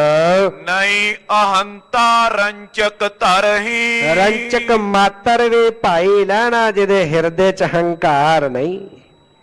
ਤਾਂ ਹੀ ਪਾਤਸ਼ਾਹ ਜੀ ਨੇ ਪਾਵਨ ਬਚਨ ਨੇ ਨਾ ਸੇਵਾ ਕੀਤੀ, ਉਹੀ ਸਫਲ ਹੈ ਜਿਹੜੀ ਨਿਰਹੰਕਾਰ ਹੋ ਕੇ ਕੀਤੀ ਜਾਵੇ, ਹਉਮੈ ਰਹਿਤ ਹੋ ਕੇ ਕੀਤੀ ਜਾਵੇ, ਨਿਸ਼ਕਾਮ ਹੋ ਕੇ ਸੇਵਾ ਕੀਤੀ ਜਾਏ। ਪਾਤਸ਼ਾਹ ਫਿਰ ਰਹਿਮਤ ਕਰਦੇ, ਕਿਰਪਾ ਕਰਦੇ। ਜਦੋਂ ਸੇਵਾ ਦਰ ਤੇ ਪ੍ਰਵਾਨ ਹੋ ਜਾਂਦੀ ਹੈ ਫਿਰ ਗੁਰਿਆਈ ਦੇ ਛਤਰ ਝੂਲਦੇ ਨੇ। ਹੁਣ ਰੰਚਕ ਮਾਤਰ ਵੀ ਭਾਈ ਲਹਿਣਾ ਜੀ ਦੇ ਹਿਰਦੇ ਵਿੱਚ ਹੰਕਾਰ ਨਹੀਂ, ਕੋਈ ਹਉਮੈ ਨਹੀਂ ਸੇਵਾ ਕਰਨ ਦੀ, ਨਾਲੇ ਹਰ ਵੇਲੇ ਦਿਨ ਰਾਤ ਸੇਵਾ ਵਿੱਚ ਲੱਗੇ ਰਹਿੰਦੇ। ਜਿਸ ਤਰ੍ਹਾਂ ਵੀ ਗੁਰੂ ਸਾਹਿਬ ਦਾ ਹੁਕਮ ਆਉਣਾ ਉਹੀ ਸੇਵਾ ਕਰਨੀ। ਕਦੀ ਰੰਚਕ ਮਾਤਰ ਵੀ ਹੰਕਾਰ ਨਹੀਂ ਲਿਆਂਦਾ ਕਿ ਮੇਰੇ ਜਿੰਨੀ ਕੋਈ ਸੇਵਾ ਕਰਦਾ। ਅੱਜ ਅਸੀਂ ਕਿਤੇ ਕਰੀਏ ਤੇ ਸਾਡੇ ਮਨ ਵਿੱਚ ਕਿਤੇ ਨਾ ਕਿਤੇ ਹੰਕਾਰ ਆ ਜਾਂਦਾ ਕਿ ਮੈਂ ਬਹੁਤ ਸੇਵਾ ਕਰਦਾ, ਮੇਰੇ ਜਿੰਨੀ ਸੇਵਾ ਕੌਣ ਕਰਦਾ। ਨਹੀਂ, ਸੇਵਾ ਕਰਨੀ ਹੈ ਨਿਰਹੰਕਾਰ ਹੋ ਕੇ, ਹਉਮੈ ਰਹਿਤ ਹੋ ਕੇ। ਰੰਚਕ ਮਾਤਰ ਵੀ ਭਾਈ ਲਹਿਣਾ ਜੀ ਦੇ ਜੀਵਨ ਅੰਦਰ ਹੰਕਾਰ ਨਹੀਂ ਹੈ। ਇਸ ਬਿਦ ਦਿਵਸ ਬਤੀਤੇ ਕੇਤੇ। ਇਸ ਪ੍ਰਕਾਰ ਦੇ ਨਾਲ ਸੇਵਾ ਕਰਦਿਆਂ ਜਿਹੜਾ ਕਈ ਦਿਨ ਦਾ ਸਮਾਂ ਬਤੀਤ ਹੋਇਆ। ਕਰੇ ਸਦਨ ਹੋਏ ਕਾਰਜ ਤੇਤੇ। ਜਿੰਨੇ ਵੀ ਘਰ ਦੇ ਕਾਰਜ ਹਨ ਉਹ ਭਾਈ ਲਹਿਣਾ ਜੀ ਬੜੇ ਚਾਅ ਦੇ ਨਾਲ, ਬੜੇ ਪ੍ਰੇਮ ਦੇ ਨਾਲ ਕਰਦੇ ਹਨ। ਏਕ ਸਮੇਂ ਧਰਮਸ਼ਾਲਾ ਮਾਈ। ਇੱਕ ਦਿਨ ਦਾ ਸਮਾਂ ਧਰਮਸ਼ਾਲਾ ਦੇ ਵਿੱਚ ਰੁਚਿਰ ਪ੍ਰਿਅੰਕ ਡਸਾਵਾ ਤਾਈ। ਗੁਰੂ ਸਾਹਿਬ ਜੀ ਦੇ ਆਰਾਮ ਕਰਨ ਦੇ ਲਈ ਬੜਾ ਸੋਹਣਾ ਸੁੰਦਰ ਪਲੰਘ ਡਾਇਆ। ਤੈਂ ਪਰ ਪੋਡੇ ਉਤੇ ਗੁਸਾਈ। ਸਤਿਗੁਰੂ ਪਾਤਸ਼ਾਹ ਜੀ ਇਸ ਪ੍ਰਿਥਵੀ ਦੇ ਮਾਲਕ ਜਗਤ ਦੇ ਸਾਈਂ ਧੰਨ ਗੁਰੂ ਨਾਨਕ ਸਾਹਿਬ ਪਾਤਸ਼ਾਹ ਆਰਾਮ ਕਰਨ ਦੇ ਲਈ ਸੋਹਣੇ ਸੁੰਦਰ ਪਲੰਘ ਦੇ ਉੱਪਰ ਲੇਟੇ ਹਨ। ਲੈਣਾ ਸੀਤਲ ਪੌਣ ਚੁਲਾਈ। ਤੇ ਭਾਈ ਲਹਿਣਾ ਜੀ ਹੱਥ ਵਿੱਚ ਪੱਖਾ ਪਕੜਿਆ ਹੈ। ਬੜੀ ਠੰਡੀ ਠੰਡੀ ਹਵਾ ਗੁਰੂ ਸਾਹਿਬ ਜੀ ਨੂੰ ਪੱਖੇ ਨਾਲ ਚੱਲ ਰਹੇ ਹਨ। ਹਲਤ ਹੁਤੇ ਪਦ ਪੰਕਜ ਦੋ। ਤੇ ਹੁਣ ਕੀ ਵੇਖਦੇ ਨੇ ਭਾਈ ਲਹਿਣਾ ਜੀ, ਜਦੋਂ ਬੜੇ ਪ੍ਰੇਮ ਸਹਿਤ ਭਾਵਨਾ ਨਾਲ ਸੇਵਾ ਕਰ ਰਹੇ ਨੇ, ਪੱਖਾ ਚੱਲ ਰਹੇ ਨੇ ਤੇ ਗੁਰੂ ਸਾਹਿਬ ਜੀ ਲੇਟੇ ਹੋਏ ਨੇ ਪਲੰਘ ਦੇ ਉੱਪਰ। ਤੇ ਜਦੋਂ ਧਿਆਨ ਗਿਆ ਗੁਰੂ ਸਾਹਿਬ ਦੇ ਚਰਨਾਂ ਵੱਲ ਭਾਈ ਲਹਿਣਾ ਜੀ ਦਾ, ਭਾਈ ਲਹਿਣਾ ਜੀ ਨੇ ਗੁਰੂ ਨਾਨਕ ਸਾਹਿਬ ਪਾਤਸ਼ਾਹ ਜੀ ਦੇ ਦੋਵੇਂ ਚਰਨ ਜਿਹੜੇ ਉਹ ਹਿਲਦੇ ਹੋਏ ਵੇਖੇ ਹਨ। ਜਿਨ ਕੇ ਆਹੇ ਸਮੀਪ ਨਾ ਕੋ। ਹੁਣ ਵੇਖਿਆ ਨੇੜੇ ਵੀ ਕੋਈ ਨਹੀਂ। ਇਧਰ ਉਧਰ ਧਿਆਨ ਮਾਰ ਕੇ ਵੇਖਿਆ ਕਿ ਇਕੱਲੇ ਭਾਈ ਲਹਿਣਾ ਜੀ, ਗੁਰੂ ਸਾਹਿਬ ਜੀ ਆਰਾਮ ਕਰ ਰਹੇ ਨੇ, ਭਾਈ ਲਹਿਣਾ ਜੀ ਪੱਖਾ ਚੱਲ ਰਹੇ ਨੇ ਤੇ ਗੁਰੂ ਸਾਹਿਬ ਦੇ ਚਰਨ ਹਿਲ ਰਹੇ ਨੇ, ਪਰ ਨੇੜੇ ਕੋਈ ਵੀ ਨਜ਼ਰ ਨਹੀਂ ਆ ਰਿਹਾ। ਇਹ ਬਿਲੋਕ ਲੈਣਾ ਬਿਸਮਾਨਿਓ। ਇਹ ਵੇਖ ਕਰਕੇ ਭਾਈ ਲਹਿਣਾ ਜੀ ਬੜੇ ਹੈਰਾਨ ਹੋਏ। ਦੁਐ ਕਰ ਜੋਰੇ ਬਚਨ ਬਖਾਨਿਓ। ਸਤਿਗੁਰੂ ਪਾਤਸ਼ਾਹ ਜੀ ਜੋ ਜਾਗਰਤ ਅਵਸਥਾ ਦੇ ਵਿੱਚ ਆਏ ਤੇ ਭਾਈ ਲਹਿਣਾ ਜੀ ਨੇ ਦੋਵੇਂ ਹੱਥ ਜੋੜੇ। ਜਦੋਂ ਉੱਠੇ ਹਨ ਸਤਿਗੁਰੂ ਪਾਤਸ਼ਾਹ ਜੀ ਜਾਗੇ ਤੇ ਦੋਵੇਂ ਹੱਥ ਜੋੜ ਕਰਕੇ ਭਾਈ ਲਹਿਣਾ ਜੀ ਨੇ ਪੁੱਛਿਆ, ਕਹਿਣ ਲੱਗੇ ਕੈ ਕਾਰਨ ਪਦ ਪੰਕਜ ਦੋਈ। ਸਤਿਗੁਰੂ ਪਾਤਸ਼ਾਹ ਜੀ ਨੂੰ ਕਹਿੰਦੇ, ਭਾਈ ਲਹਿਣਾ ਜੀ, ਹੇ ਸਤਿਗੁਰੂ ਜੀ, ਆਪ ਜੀ ਨੂੰ ਜਦੋਂ ਪੱਖਾ ਝੱਲਣ ਦੀ ਸੇਵਾ ਕਰ ਰਿਹਾ ਸੀ ਤੇ ਸੇਵਾ ਕਰਦਿਆਂ ਕਰਦਿਆਂ ਵੇਖਿਆ ਤੁਹਾਡੇ ਦੋਵੇਂ ਚਰਨ ਹਿਲ ਰਹੇ ਨੇ। ਦੱਸੋ ਕਿਸ ਕਾਰਨ ਕਰਕੇ ਤੁਹਾਡੇ ਆਪ ਜੀ ਦੇ ਜਿਹੜੇ ਚਰਨ ਹਨ ਉਹ ਹਿਲ ਰਹੇ ਸਨ। ਚੰਚਲ ਹੋ ਤੇ ਆਪ ਤੇ ਸੋਈ। ਆਪ ਤੇ ਆਰਾਮ ਕਰ ਰਹੇ ਸੀ ਪਰ ਤੁਹਾਡੇ ਚਰਨ ਹਰਕਤ ਵਿੱਚ ਸਨ। ਦੋਵੇਂ ਚਰਨ ਜਿਹੜੇ ਉਹ ਹਿਲ ਰਹੇ ਸਨ। ਕੋਈ ਨਾ ਪਿਕੀਅਤ ਜਿਨੇ ਸਮੀਪਾ। ਤੇ ਆਪ ਜੀ ਦੇ ਨੇੜੇ ਵੀ ਮੈਂ ਕਿਸੇ ਨੂੰ ਨਹੀਂ ਵੇਖਿਆ। ਆਪ ਜੀ ਦੇ ਚਰਨ ਉੱਪਰ ਨੀਚੇ ਹੋ ਰਹੇ ਨੇ, ਹਿਲ ਰਹੇ ਨੇ, ਇਹ ਸਾਰਾ ਕੁਝ ਮੈਂ ਤੱਕ ਰਿਹਾ, ਪਰ ਆਪ ਜੀ ਦੇ ਨੇੜੇ ਮੈਂ ਕਿਸੇ ਨੂੰ ਨਹੀਂ ਵੇਖਿਆ। ਸੁਨ ਬੋਲੇ ਬੇਦੀ ਕੁਲ ਦੀਪਾ। ਬੇਦੇ ਕੁਲ ਦੇ ਦੀਪਕ ਧੰਨ ਗੁਰੂ ਨਾਨਕ ਸਾਹਿਬ ਪਾਤਸ਼ਾਹ ਜੀ ਭਾਈ ਲਹਿਣੇ ਦੀ ਬੇਨਤੀ ਨੂੰ ਸੁਣ ਕੇ ਬੋਲੇ, ਕਹਿਣ ਲੱਗੇ, ਤੂੰ ਹੈ ਮੇਰੋ ਪਰਮ ਪਿਆਰੋ। ਭਾਈ ਲਹਿਣਾ, ਤੂੰ ਸਾਡਾ ਪਰਮ ਪਿਆਰਾ ਸੇਵਕ ਹੈ, ਸਾਡਾ ਤੇਰੇ ਨਾਲ ਬਹੁਤ ਸਨੇਹ ਹੈ, ਤੂੰ ਪਰਮ ਪਿਆਰਾ ਸਾਡਾ ਸੇਵਕ ਹੈ। ਜਾਂ ਤੇ ਸਭਈ ਭੇਦ ਉਚਾਰੋ। ਇਸ ਕਰਕੇ ਸਾਰਾ ਭੇਦ ਅਸੀਂ ਤੈਨੂੰ ਦੱਸ ਦਿੰਨੇ ਆ। ਗੁਰੂ ਸਾਹਿਬ ਦੀ ਸੇਵਾ ਕਰਕੇ ਜਦੋਂ ਗੁਰੂ ਸਾਹਿਬ ਦੀ ਪ੍ਰਸੰਨਤਾ ਮਿਲ ਜਾਂਦੀ ਹੈ ਨਾ, ਮਨ ਰੀਝ ਜਾਂਦਾ ਹੈ ਗੁਰੂ ਦਾ, ਫਿਰ ਗੁਰੂ ਸਿੱਖ ਕੋਲੋਂ ਕੋਈ ਭੇਦ ਨਹੀਂ ਛੁਪਾਉਂਦਾ, ਸਾਰਾ ਭੇਦ ਜਣਾ ਦਿੰਦਾ ਹੈ। ਪਾਤਸ਼ਾਹ ਕਹਿਣ ਲੱਗੇ, ਤੂੰ ਸਾਡਾ ਪਰਮ ਪਿਆਰਾ ਹੈ, ਇਸ ਕਰਕੇ ਭਾਈ ਲੈਣਾ ਤੈਨੂੰ ਇਹ ਸਾਰਾ ਭੇਦ ਅਸੀਂ ਦੱਸਦੇ ਹਾਂ। ਅਮਰ ਬ੍ਰਿੰਦ ਛੁਐ ਛੁਐ ਜੁਗ ਪਾਈ। ਸਤਿਗੁਰੂ ਪਾਤਸ਼ਾਹ ਜੀ ਕਹਿਣ ਲੱਗੇ ਕਿ ਜਿੰਨੇ ਦੇਵਤੇ ਹਨ ਉਹ ਸਾਰੇ ਦੇਵਤੇ ਸਾਡੇ ਦੋਵੇਂ ਚਰਨ ਛੂ ਛੂ ਕੇ ਬੰਧਨ ਕਰ ਕਰ ਸਦਨ ਸਿਧਾਈ। ਸਾਡੇ ਦੋਵੇਂ ਚਰਨਾਂ ਤੇ ਬੰਦਨਾ ਕਰਕੇ ਆਪਣੇ ਘਰਾਂ ਨੂੰ ਮੁੜਦੇ ਨੇ। ਭਾਈ ਲੈਣਾ ਜਿੰਨੇ ਵੀ ਦੇਵਤੇ ਨੇ ਉਹ ਵੀ ਧੰਨ ਗੁਰੂ ਨਾਨਕ ਸਾਹਿਬ ਪਾਤਸ਼ਾਹ ਜੀ ਦੇ ਚਰਨਾਂ 'ਚ ਸਿਰ ਝੁਕਾਉਂਦੇ ਨੇ,